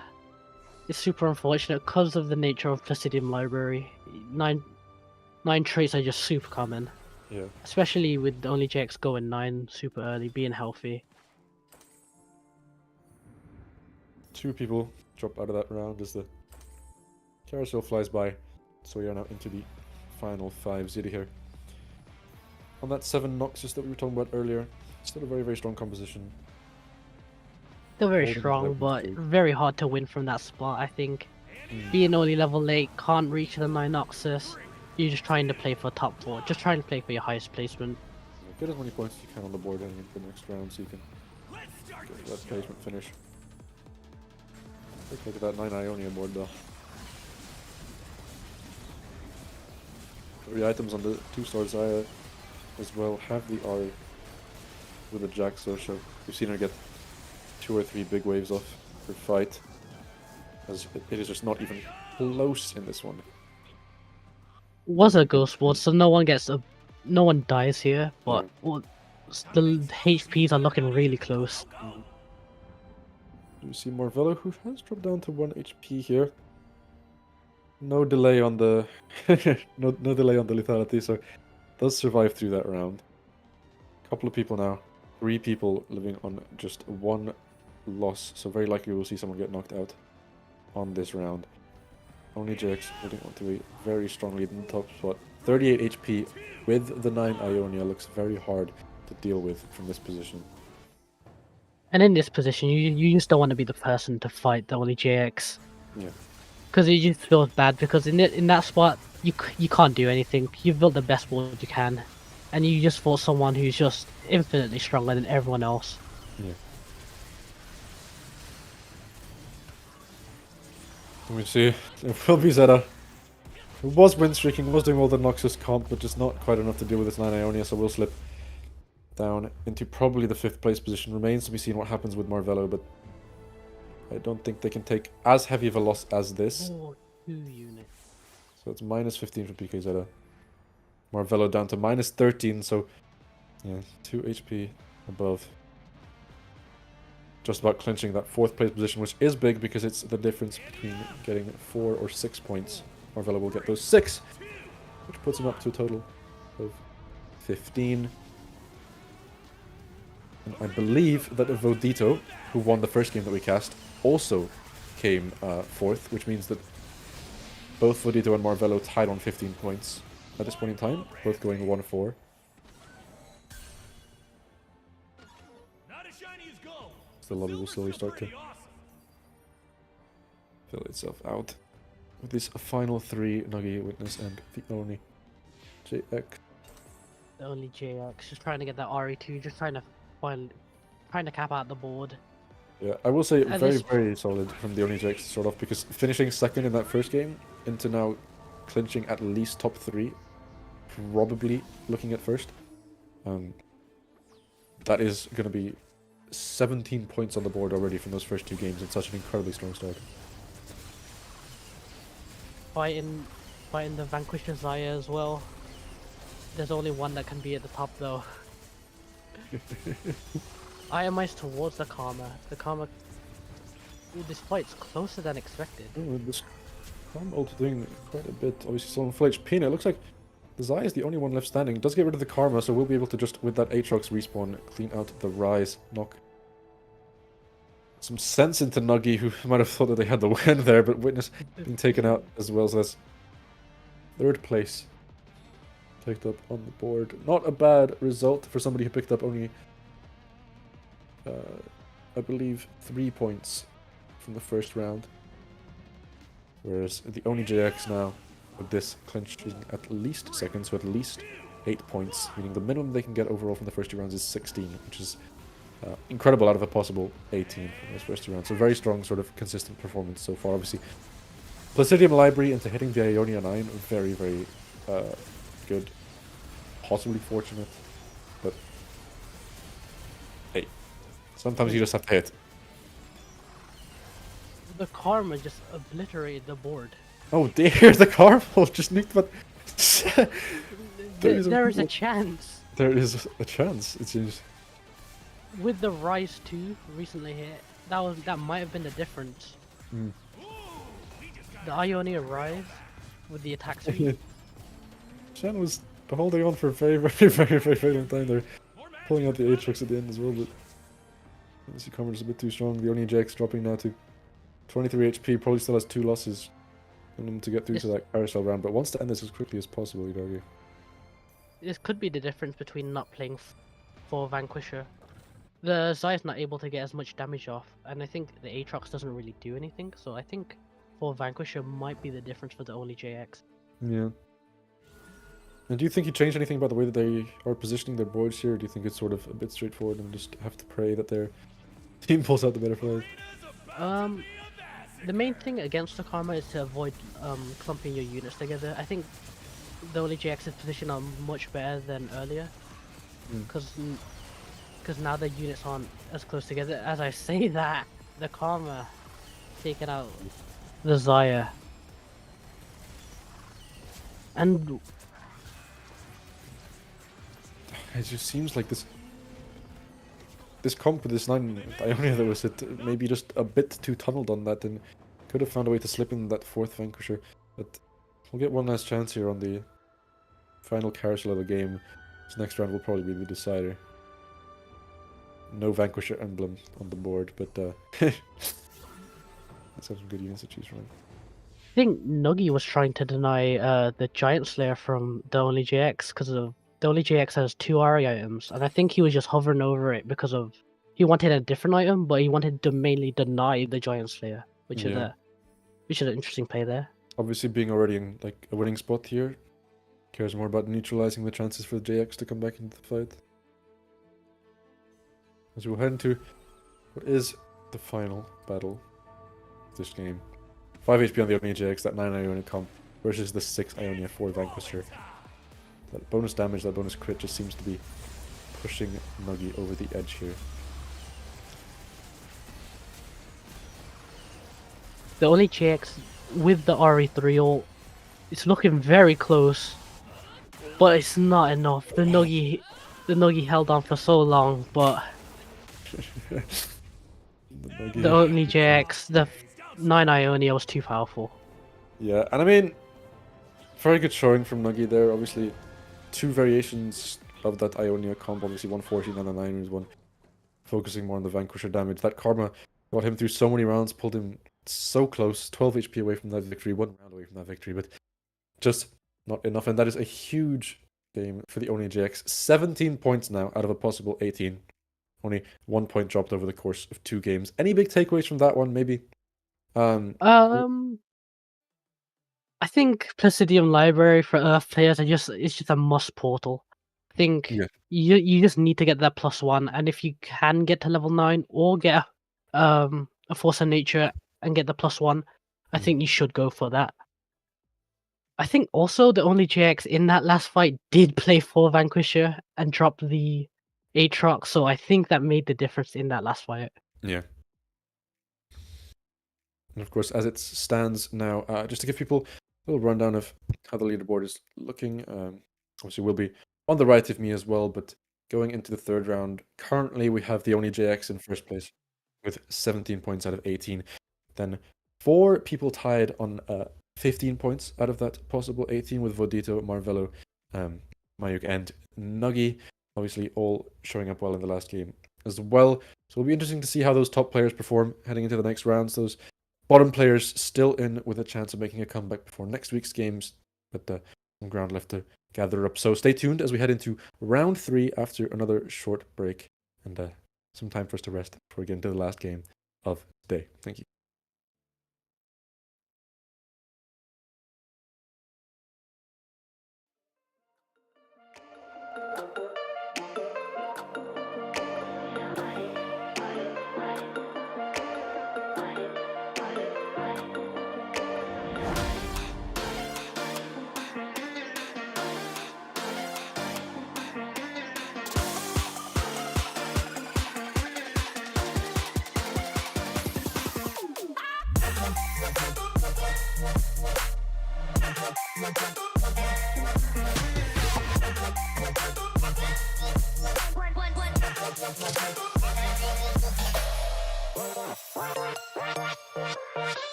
I don't wanna fall for you, oh no.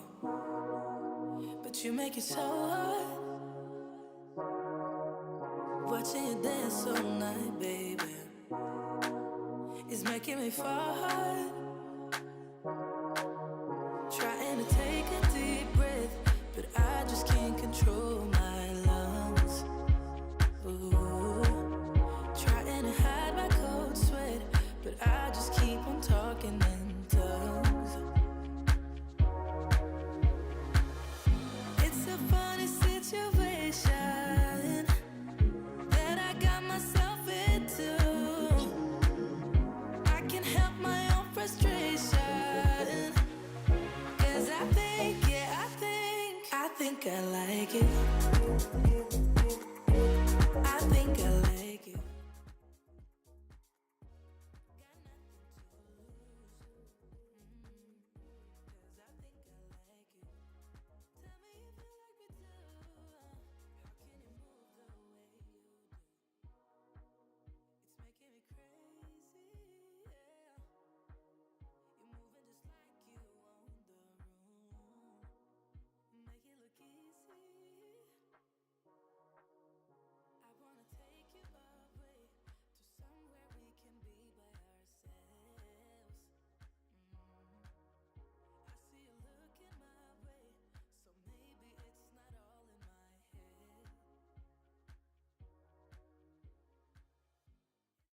Hello once again. Hello for the final time tonight, actually, everyone that is watching from home. And welcome back to the University Esports UK and Republic of Ireland Winter 2023 Teamfight Tactics season.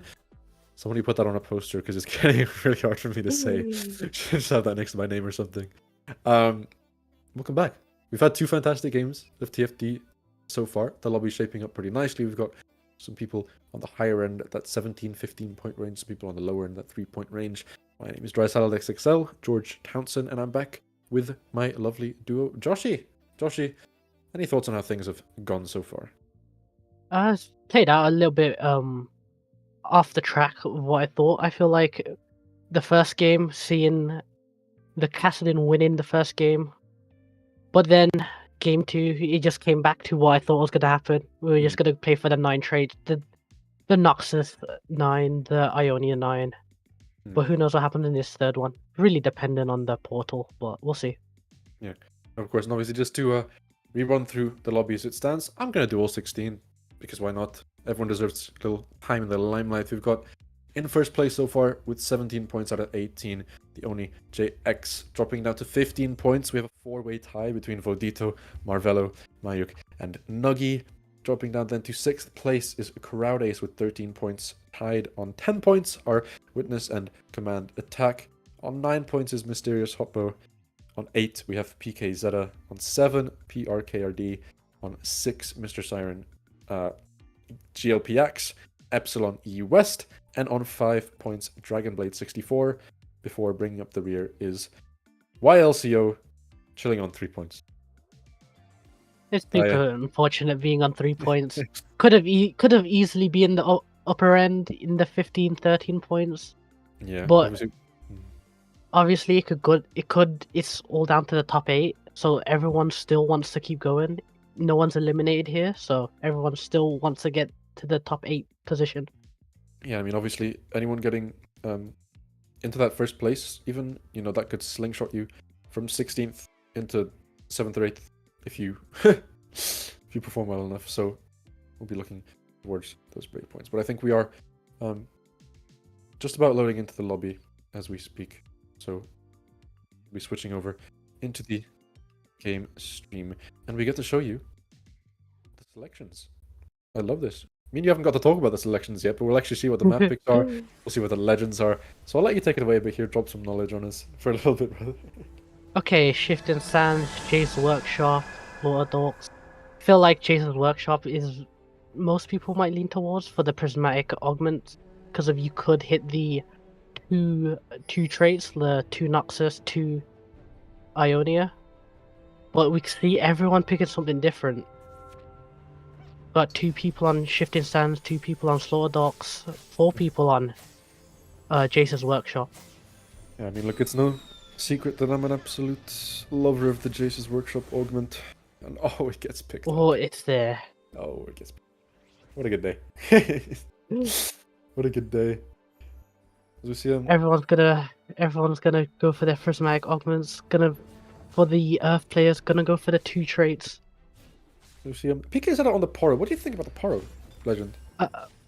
Horror Legend, it due to the meta, I think it should be fine because of even without getting the ancient archive, you still have the opportunity to get the +1s. Yeah. And with Poro, it just allows you to play anything. Yeah. It's like playing vanilla TFT. None of this. Yeah. None of this silly forcing builds or anything like that. Lovely. Obviously, these comps will slowly start to form over the course of the next few rounds. These first little minion rounds, not as deciding in how these comps will form, but once that first augment hits, depending on how strong it is, of course. I haven't actually seen a first augment prismatic yet, have we? Or even a second augment prismatic. No. I'm not sure if we've seen prismatic at all today. Have we not? Perhaps not. Bless us then, OTFT lords. A full prismatic Oh, game. I've lost my mind. It's Jace's Workshop game. Of course we're gonna see a prismatic. Fantastic. Oh, okay. You can't see me. A lot of legend variety. I saw Ezreal, saw Poro. Not as Earth dominated as I thought it was going to be. Yeah. The first prismatic of the game does come through. We have the rare 5 item opener, or the 4 item and extra gold.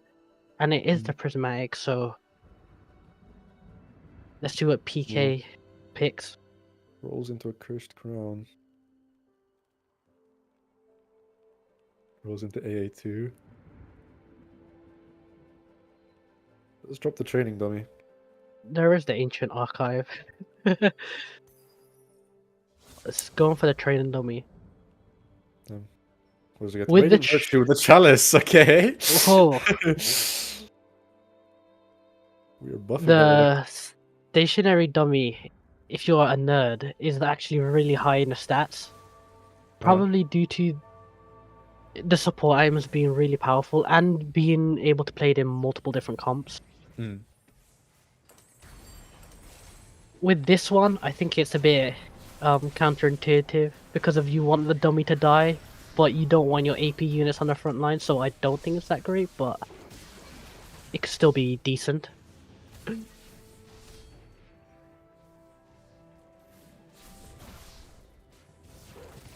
You witness with 2 ancient archives. And obviously, if you do start to build that more like single target damage comp, that target dummy can be a problem for you if it, you know, taunts the enemy for too long, if you're spending too much of your abilities on just neutralizing a completely useless NPC. But Yeah, some people forget. forget. Some people forget about the support items and just not forget about the support items. Just forget about the dummy. It's still also an extra frontline unit. Gives you that extra 2 or 3 seconds so your carries can get more damage off, so your tanks maybe heal up a bit more, tank up a bit more. Ah. Early game TFT. Nice, relaxing. Don't have to think too hard. Cheeky little Ionia crown on the right of my screen. Do you think we're forcing Ionia 9, or do you think it's going to be more chill, just kind of build around the 6 Ionia crown? Think it's not Placidium Library this time, so it's very unlikely to go for 9. Unless there's a spatula on carousel, it should just be the standard 6. Mm.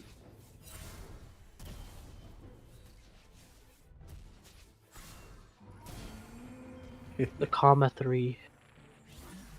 Lose into the dummy. No, win into the dummy. Look at him. I mean, he's just so chill. That Super unfortunate for that to be last alive. Yeah, but I mean that trading dummy on Void frontline is just it feels a bit strange to play against when you get the double extra units you're playing against the level 4 comp with 6 champions on the board essentially. It's 6 champions, but it doesn't. It didn't feel like but it. two of them aren't really champions, I suppose. But this extra item's just coming in nicely. You go hit level up. Vodito. using Radiant RFC. Probably the Mordekaiser again. It could also be Neela. Because we've seen quite a few times, and only one person going into this first carousel with a full win streak going. Crowd Ace just sliding into the OECC, the level 7 mastery spam emote. God knows why they added one of the worst features in League of Legends to TFT. Let's fix that one. At least you can't do it in the middle of the game. At least. I see a lot of people in this lobby, quite big hitters, looking to solidify themselves at the top. Marvello and Vodito, two of the people currently in second and third place. Both chilling on 15 points, obviously sharing that spot with 2 others. But a big win here could really solidify one of those top 8 spots going into the next week. They will obviously have 3 more games which will decide their final seeding. For the lower place players, I feel like it's kind of more important to do place well in this game Yeah. rather than the higher place players, because if they feel like they've already played good enough, as long Yeah. as they top 4, they'll still stay at the top.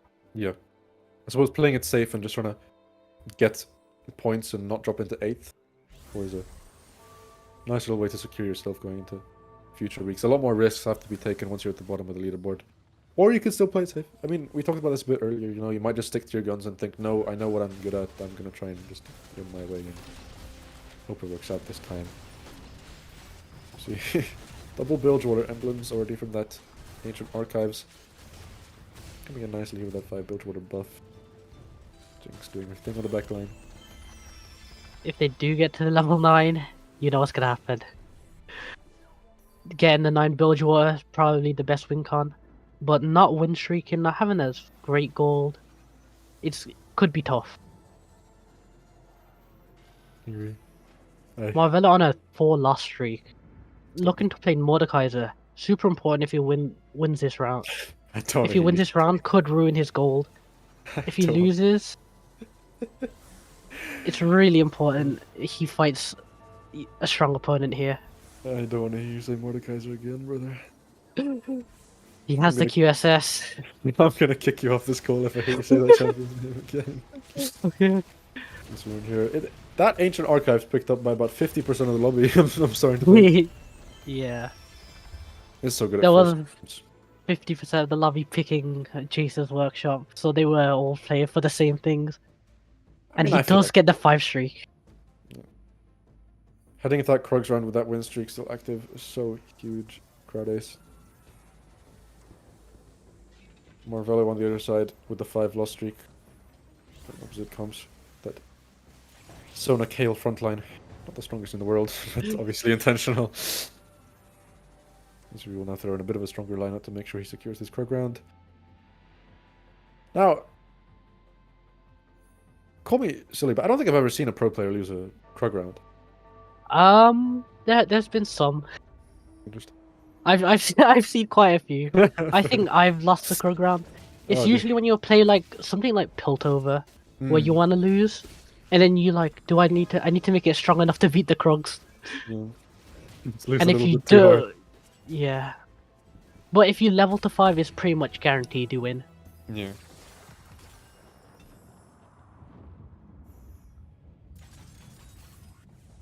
Looking forward, I mean, I assume you've seen a bit of what's coming up in the 10 set. Do you have any kind of thoughts on that going forward? Maybe anything you're looking forward to seeing in the future? Anything you're kind of worried about or think might be cool? The 10 set is probably the most exciting set I've seen in a while, and because of its themes, music, and then it brings back a lot of different things from all the sets, like the Chosen mechanic, which was in like set 4 that they've brought back to headliners, and then the new traits, they all seem really good. Because of the music, the music traits, there's a jazz one, hyper pop one, and if you put them together, it creates just like its own different song. So it's not even just playing the game itself. Listening to the music's great, and the champions are fun. It's really cool from the design team as well. Yeah, we don't get 1v3'd by a Quinn, right, team? Get real. No, there's no way. There's no way. Radiant Deathblade, Radiant Rapid Fire, baby. Who? Oh, really close, really with the Quinn clutch in the 1v3. Not sure if she could have done that in League of Legends. What have we got? We've got Tactician's Tools off the reroll. We've got Level Up off the reroll. We've got Giant Grab Bag rerolled into Overwhelming Force. We'll be taking the level up and immediately leveling to 7. The big I like face. I like the level up option here. Trying to get to the level 8 as quick as going straight to level 7 and rolling down. Probably trying to find the Jarvan, the Mordekaiser, the Fiora early. Yeah, Or just sitting. Here. Stopping at 32 here, not wanting to send it too hard. One more to come. Still a third prismatic to come. Man. Yes. The third prismatic is most likely most people are gonna pick combat augments or one that gives them force of nature, because they already committed to the comps and they shouldn't need another spatula or an emblem. But who knows? Yeah. I mean, I suppose if there's like a really clear breaking point where they can just like randomly hit Ionia 9 out of nowhere. Yeah, It's unlikely. very rare. Except After for hitting, last game. I mean, if you hit Ionia Crown on first round, I don't think you're gonna hit Ionia Crown again, guys. No. It's not gonna happen. Oh. But yeah, so not quite sending it down for the Jarvans just yet. No one has hit Mordekaiser yet. Happy me. It's coming soon. It's coming soon. Pray for yourself that it doesn't. The crowd is with 4 karmas. The karmas came in clutch in the previous game. Wasn't clutch enough, but Karma 3 is still really powerful. No Vanquish spat this time, but it could still be strong. Could also be items for Ari. And it feels like Karma's been quite similar in her playstyle over pretty much every set that she's been in. I mean, I remember Dragonlance Karma, I remember all these sort of iterations of the crit sort of spam ability one-shot Karma where she would just nuke half your team, and feels quite annoying to play against sometimes. Yeah. I don't think there's ever really been the use of a shield or other ability in League of Legends, but the Q's been a staple. Yeah. Do you play any League? I play a bit of League. I used to play quite a spatula on carousel.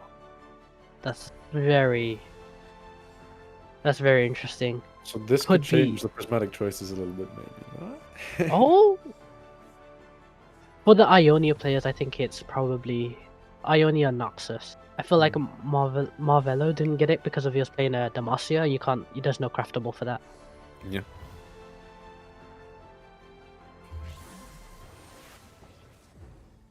Keeping an eye on the little points on my second monitor. I will update you if the second lobby ever finishes early, like I did last time. I'm nice like that. I'm a host, but I bring the news to the people. I make sure people jobs at once. Yeah.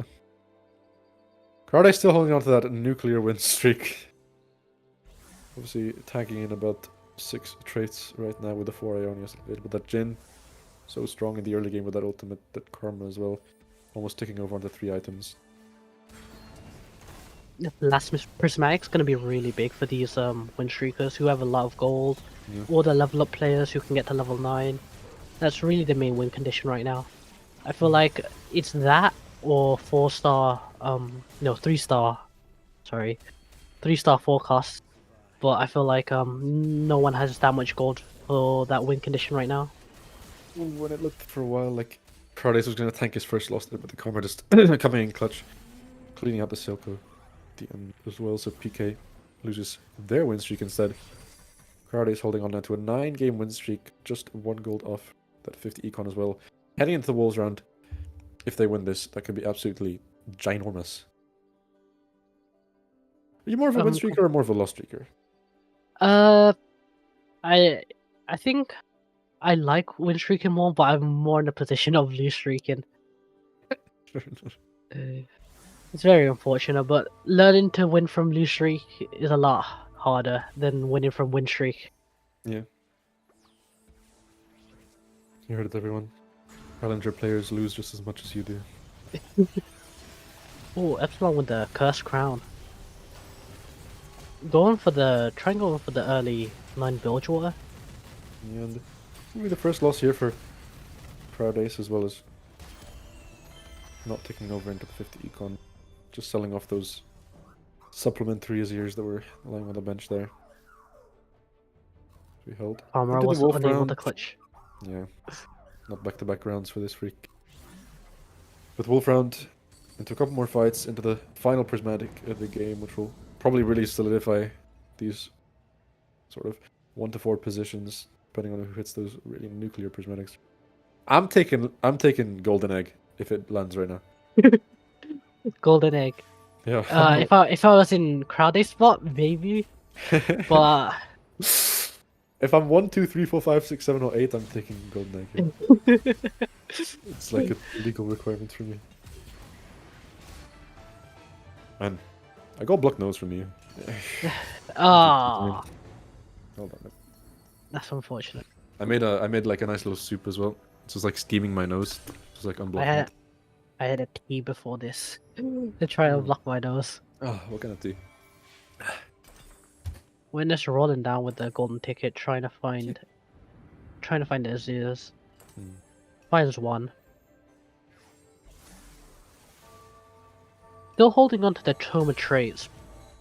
Probably waiting to try and get the Shurima, the extra Shurima spat or the strategist. Uh-huh.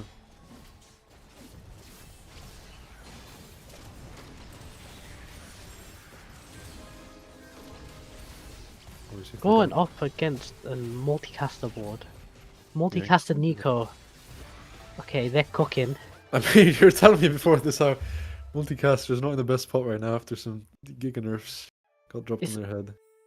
It's also not great with the Twisted Fate 1 as well. Yeah. Must not be the spot that they wanted to be in. See, ooh, okay. Grab bag, curse crown. Obviously, the grab bag gives that second spat for the Shurima. Ooh. Let's see what they value here. Instantly going for the grab bag, so gonna go for the Force of Nature. Probably going for the Tome Shurima spat rather than the Fawn. Yeah. Or they're just holding on to it. We could see.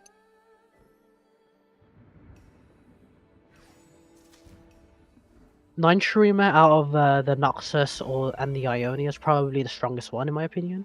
I mean, yeah, I think other than that, there's nothing else that's stronger. I think Bilgewater could be, but it really depends on the enemy's front line. Yeah.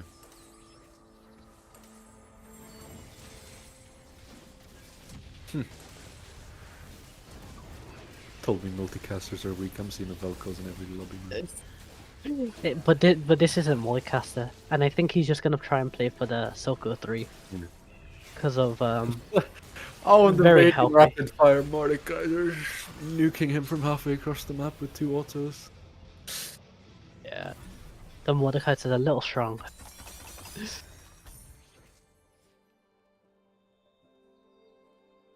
You see this this little training dummy build. Still holding on strong. They're in that first place. they're deciding between if they want the training dummy backline or front line. They want the AP on the backliners, but they want the dummy to die to get the heal. Thought it was gonna be Stalk build, but it's actually Azir, so That was the dummy benefit from the strategist. from the shield, yeah. Yes. But I think if you backline it, no. Yeah. That bonus AP coming in clutch for the training dummies dropping a nuke on the enemy's foreheads. Yeah, the trading dummies and ability is insane. I feel like this is the closest lobby we've had so far in terms of HP spread. Yeah, it felt like there was always like a couple people that were like really far behind, and some people like win streaking like crazy. But see Marvello, who was on a lose streak early on, who's win streaking now, so you can see that he just made use of the econ he gained from that last streak. Still only 15 HP between Marvello and 8th place, so quite an open lobby to play for. The one thing Marvello didn't enjoy from winning was having the pick order. Could have benefited from having a better item. Yeah.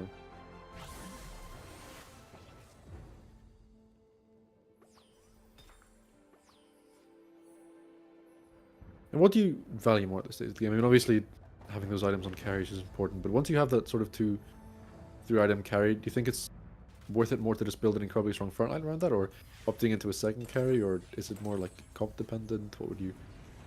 I think if it's because of in this case Marvello's playing Demacia, I think I think in both cases frontline is really important than having a secondary carry. Because if your frontline just dies instantly, then your backline can't get the maximum amount of DPS off.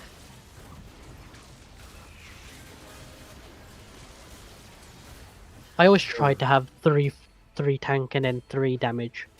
Yeah. Another day, another Mordekaiser. Big smile on my Yep. face. The Mordekaiser 1 beating the Silco 2, the Zero 2. Still just 15 HP, separating 3rd and 8th place though in this lobby. Play for Marvello sliding his way up from 8th all the way up to 2nd with that 6th game. Win streak 1 off the 2-star Mord now, with that 7 Demacia already locked in. Does hit the Fiora on the turn. Doesn't look like they'll be trying for any of the 3 stars though.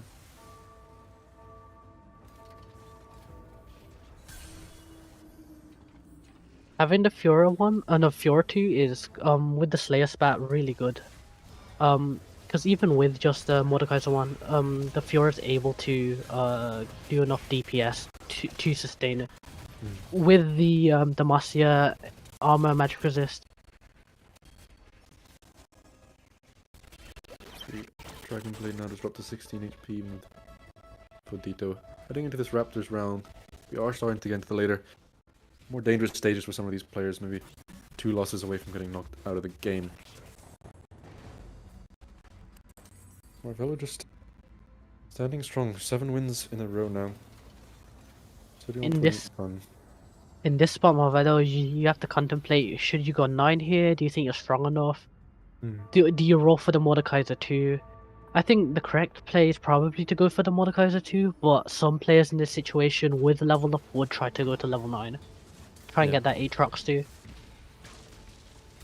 I suppose the level 9 a bit more risky play, but if you do hit that Aatrox 2 and Mordekaiser 2 in the same, oh, well, gets given it for free anyway, so probably opt into just leveling now. Oh, so he did. So he did both without rolling. Perfect. Well. You see him. I can blame here now. Vodito hitting that 2-star Mordekaiser as well, but Dragonblade here playing multicasters. Obviously, not as powerful as before, and also not as powerful without the 3-star TF, 3-star Vel'Kars. And you're just trying to roll down here, trying to hit something because you're gonna die out soon with the Nautilus 3. 3 stars the Nautilus, but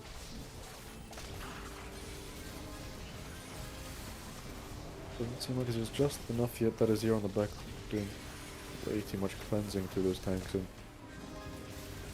already standing a chance here, but still 1 life left in him. The problem is no Econ really to play with.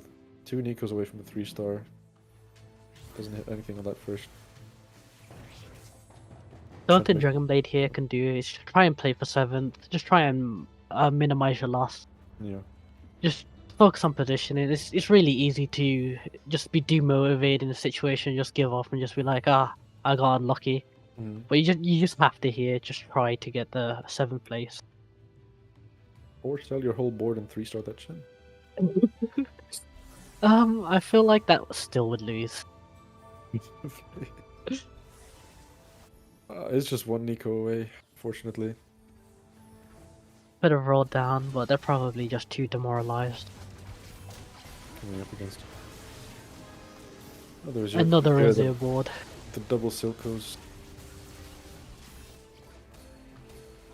Not losing as hard this time, but once that Sejuani is gone, it just becomes completely unplayable. And Black line gets taken out in just a couple seconds.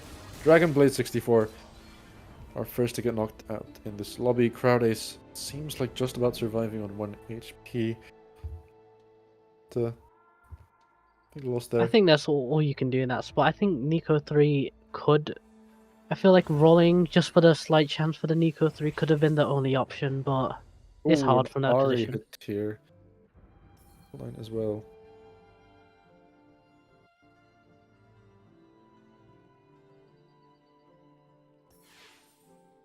Drop on it. Thanks to the end. That's the Ionia 9 complete now. 5 Vanquishers on the board as well. 9 Ionia, super powerful. We saw it last game. It won the lobby, so... But the only thing is, someone else could hit a trait like this, and a 9 trait like this, and then it'd go the same way. Maldito, even with the Mordekaiser 2, the Demacia Mordekaiser 2 I've been talking about. This doesn't seem like enough for this Ionia 9 comp, which won the last lobby. Takes Vodito out of this one off screen. PRKRD gets knocked down to -10, so that's our 7th and 6th place candidates. Crowd Ace now has to make this 1 HP miracle run into at least the top 4. Hopefully, more for themselves. The good part is, even with all these wins, they get that first pick on the carousel.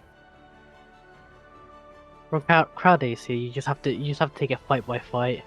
You can't think you're just gonna win just because you have 9 Ionia and autopilot. We saw last game that 9 Ionia can still lose. And of course, with those early in lockouts, big hit for Vodito, who is in 2nd place before this lobby. We'll still have quite a few points. I don't believe they'll fall under the 8th mark, seeing as they did so well in the first 2 lobbies, and still getting 3 points in this one. So not too terrible.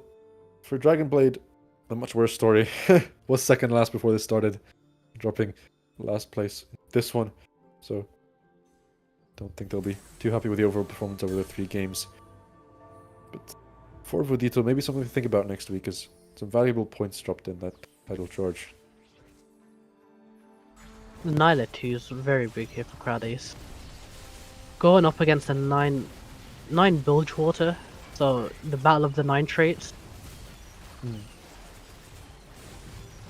That is our 5th place candidate. The 9 Ionia, not enough to carry them into the first on this one. Written is just surviving on 4. As we do get our top 4, confirming at least 6 points for whoever is next to go out of this lobby. And I will, of course, update the leaderboard as both games are finished, but should be Witness with this Shurima board. Wasn't able to hit Shurima spat on the ancient archive, which is super unfortunate, but they did squeeze a top 4 in a position with someone with 9 Ionia, so I think they did the best they could have.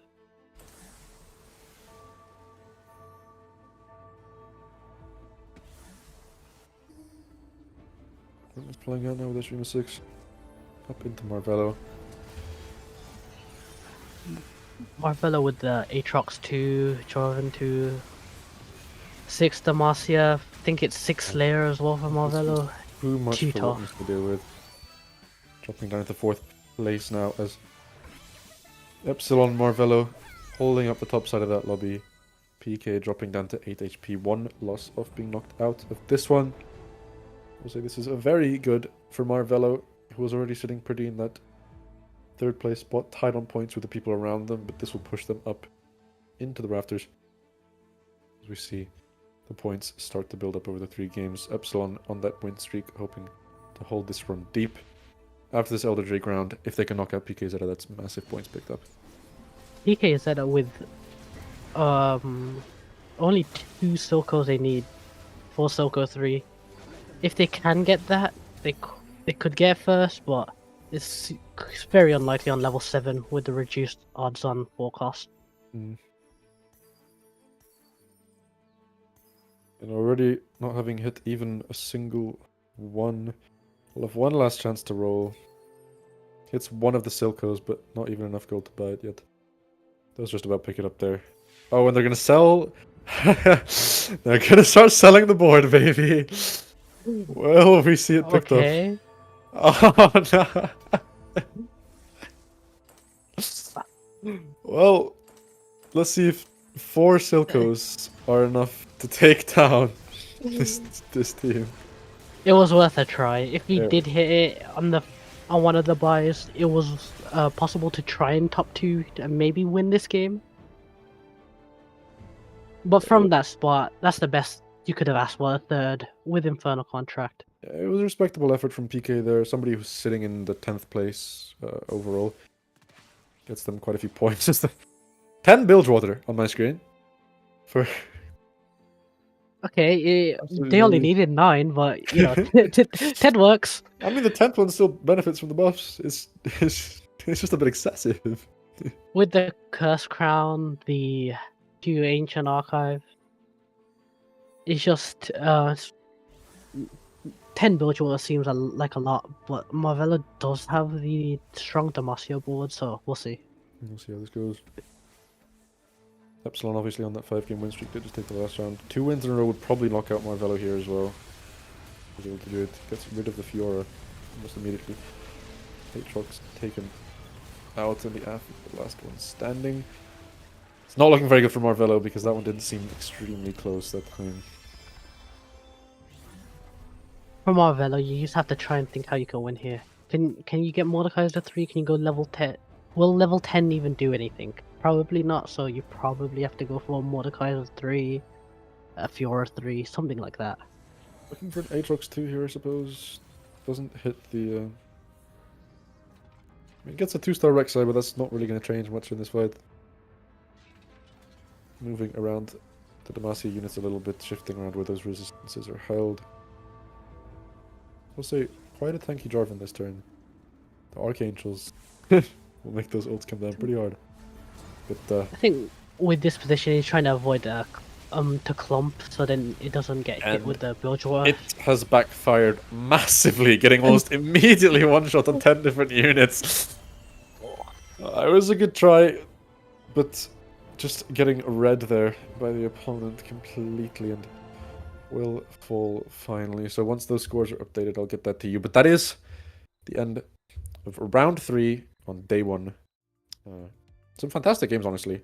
I was happy with the overall play from everyone. No no toxicity being shown. No one really like hard contesting each other. Just some nice, good TFT all around.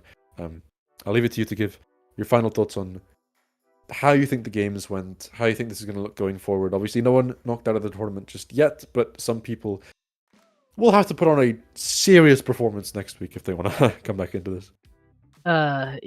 We came into what I thought was going to happen. Not as much reroll except for the first game. Seeing a lot of 9 trades. Next week, would like to see some more reroll comps because they can win those types of lobbies. But I feel like today everyone just played the 9 trade and we saw what happened. Yeah. And this does mean now that most points currently being held in the lobby are held by the Oni JX and Marvello, both sitting on 23 points as it stands. So we'll head into next week. These players will try and either fix up these little mistakes they make, push on the lead that they have. Sorry, a little update. Nuggy also on 23 points. A lot of people on 23 points. The lobby is pretty stacked. But this is good. The closer the points are heading into next week, the better things are going to look. And I will say that we may have a little interview coming up with one of the players from today's lobby. Can you guess who that might be? Well, you know who it is because you're in the chat with me. But let's pretend you don't know and say, can you guess who it might be? Let me get. Is it Nuggy? No. Is it Marvello? Who is it then? I don't know. It is the Oni JX, who, despite being tied on points for that first place spot, does technically still one of the first place players. Currently a 3-way tie for first place on those 23 points. Bringing up the rear as well, we have Dragonblade on 6 points, GLPX on 8, PRKRD on 9. So, not out of contention just yet. You win 3 games in a row, that's 27 points. Just, anything could happen. Push you all the way up to the top. But yes, we will be hearing from the Oni JX soon. So, I just want to ask you really, what you're looking forward to next week. You know, Hey. next week is going to be the last competitive TFT that we see on the half set before we move into 10 set for the next split. So, what do you want to see finally from these players? I think I want to see how they adapt. From the legend choice, we saw a few different ones than what I thought it was just going to be, which was all Earth. I saw a few Ezreals, seen a few Orns. Obviously, as a viewer, it's not the best to see everyone pick the same thing, but Yeah. for the competitive integrity, just to see them perform as best as they can, I think playing Earth is just the best way to get up there. Yeah. No, I agree. And yeah, like I said before, I'm trying to think of ways that anyone could come back into this one. I don't want to be a downer. I don't want to say that, you know, this is a very top-side lobby, but the simple fact is for some of these players, it's going to have to be like a bit of a Hail Mary next week. As well as that, you've got some players who've really solidified a very, very strong start going into next week. So when those games come around, when you're looking at Marvelo, Nuggy, Dione, JX, these players that have been consistently good throughout every lobby. I mean, if you look at JX, who went, 8, 6, 8 points. It's just incredible for him. So yeah, it'll be interesting to see from them. But we will head off to a quick little break before we come back to interview the only JX who we just mentioned. So stick around for that.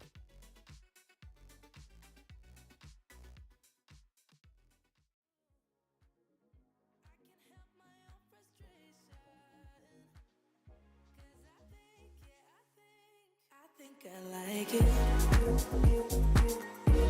I think I like it. Got nothing to lose. 'Cause I think I like it. Tell me if you like me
me what can I do now? Tell me what can I do now? Tell me what can I do now? Sometimes I let my guard down. Tell me what can I do now? Sometimes I let my guard down. Tell me what can I do Tell me what can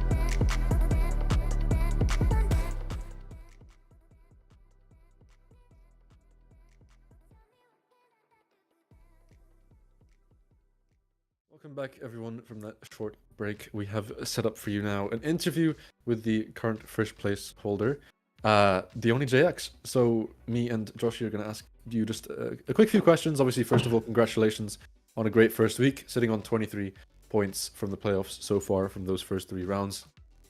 Just heading into next week, could you maybe tell us a little bit about what your takeaways were from that first week of playoffs and what you think you maybe need to improve on, what you think you did well, what you think maybe went in your favor with how the lobbies worked out? Yeah, I think. Well, I didn't get to play in the new patch that much because I think it just came out like last week and yesterday. I didn't have much time, and but I wasn't sure whether there'd be much changes, so I kind of stuck to what I did the past few weeks, which is like I think what everyone was doing, which is the using the Earth Legend. And I think most people do know that like multicasters is kind of out of favor right now. That's why I'm kind of going forward now, and I think it's kind of worked out. Just play whatever spec that I get. Of course. Yeah, you picked the Earth Legend, and in your second game, you played the 9 Ionia. Were you scared when you lost the 2 rounds against Vanquisher Karma? Yeah, I was honestly quite surprised because I thought it was probably like a 3-star combo or something, and but I think I got quite lucky with the carousel because I think didn't notice there was a Ash on the carousel, so it was holding for the Giant Slayer, but I was going for the Ash so that I can swap in the 4 Vanquishers. But yeah, I was quite surprised that Ionia was losing, even though I know 6 Vanquishers is strong, but it is a prismatic 9 trait, so I thought it would have won, but just proper positioning and I got it.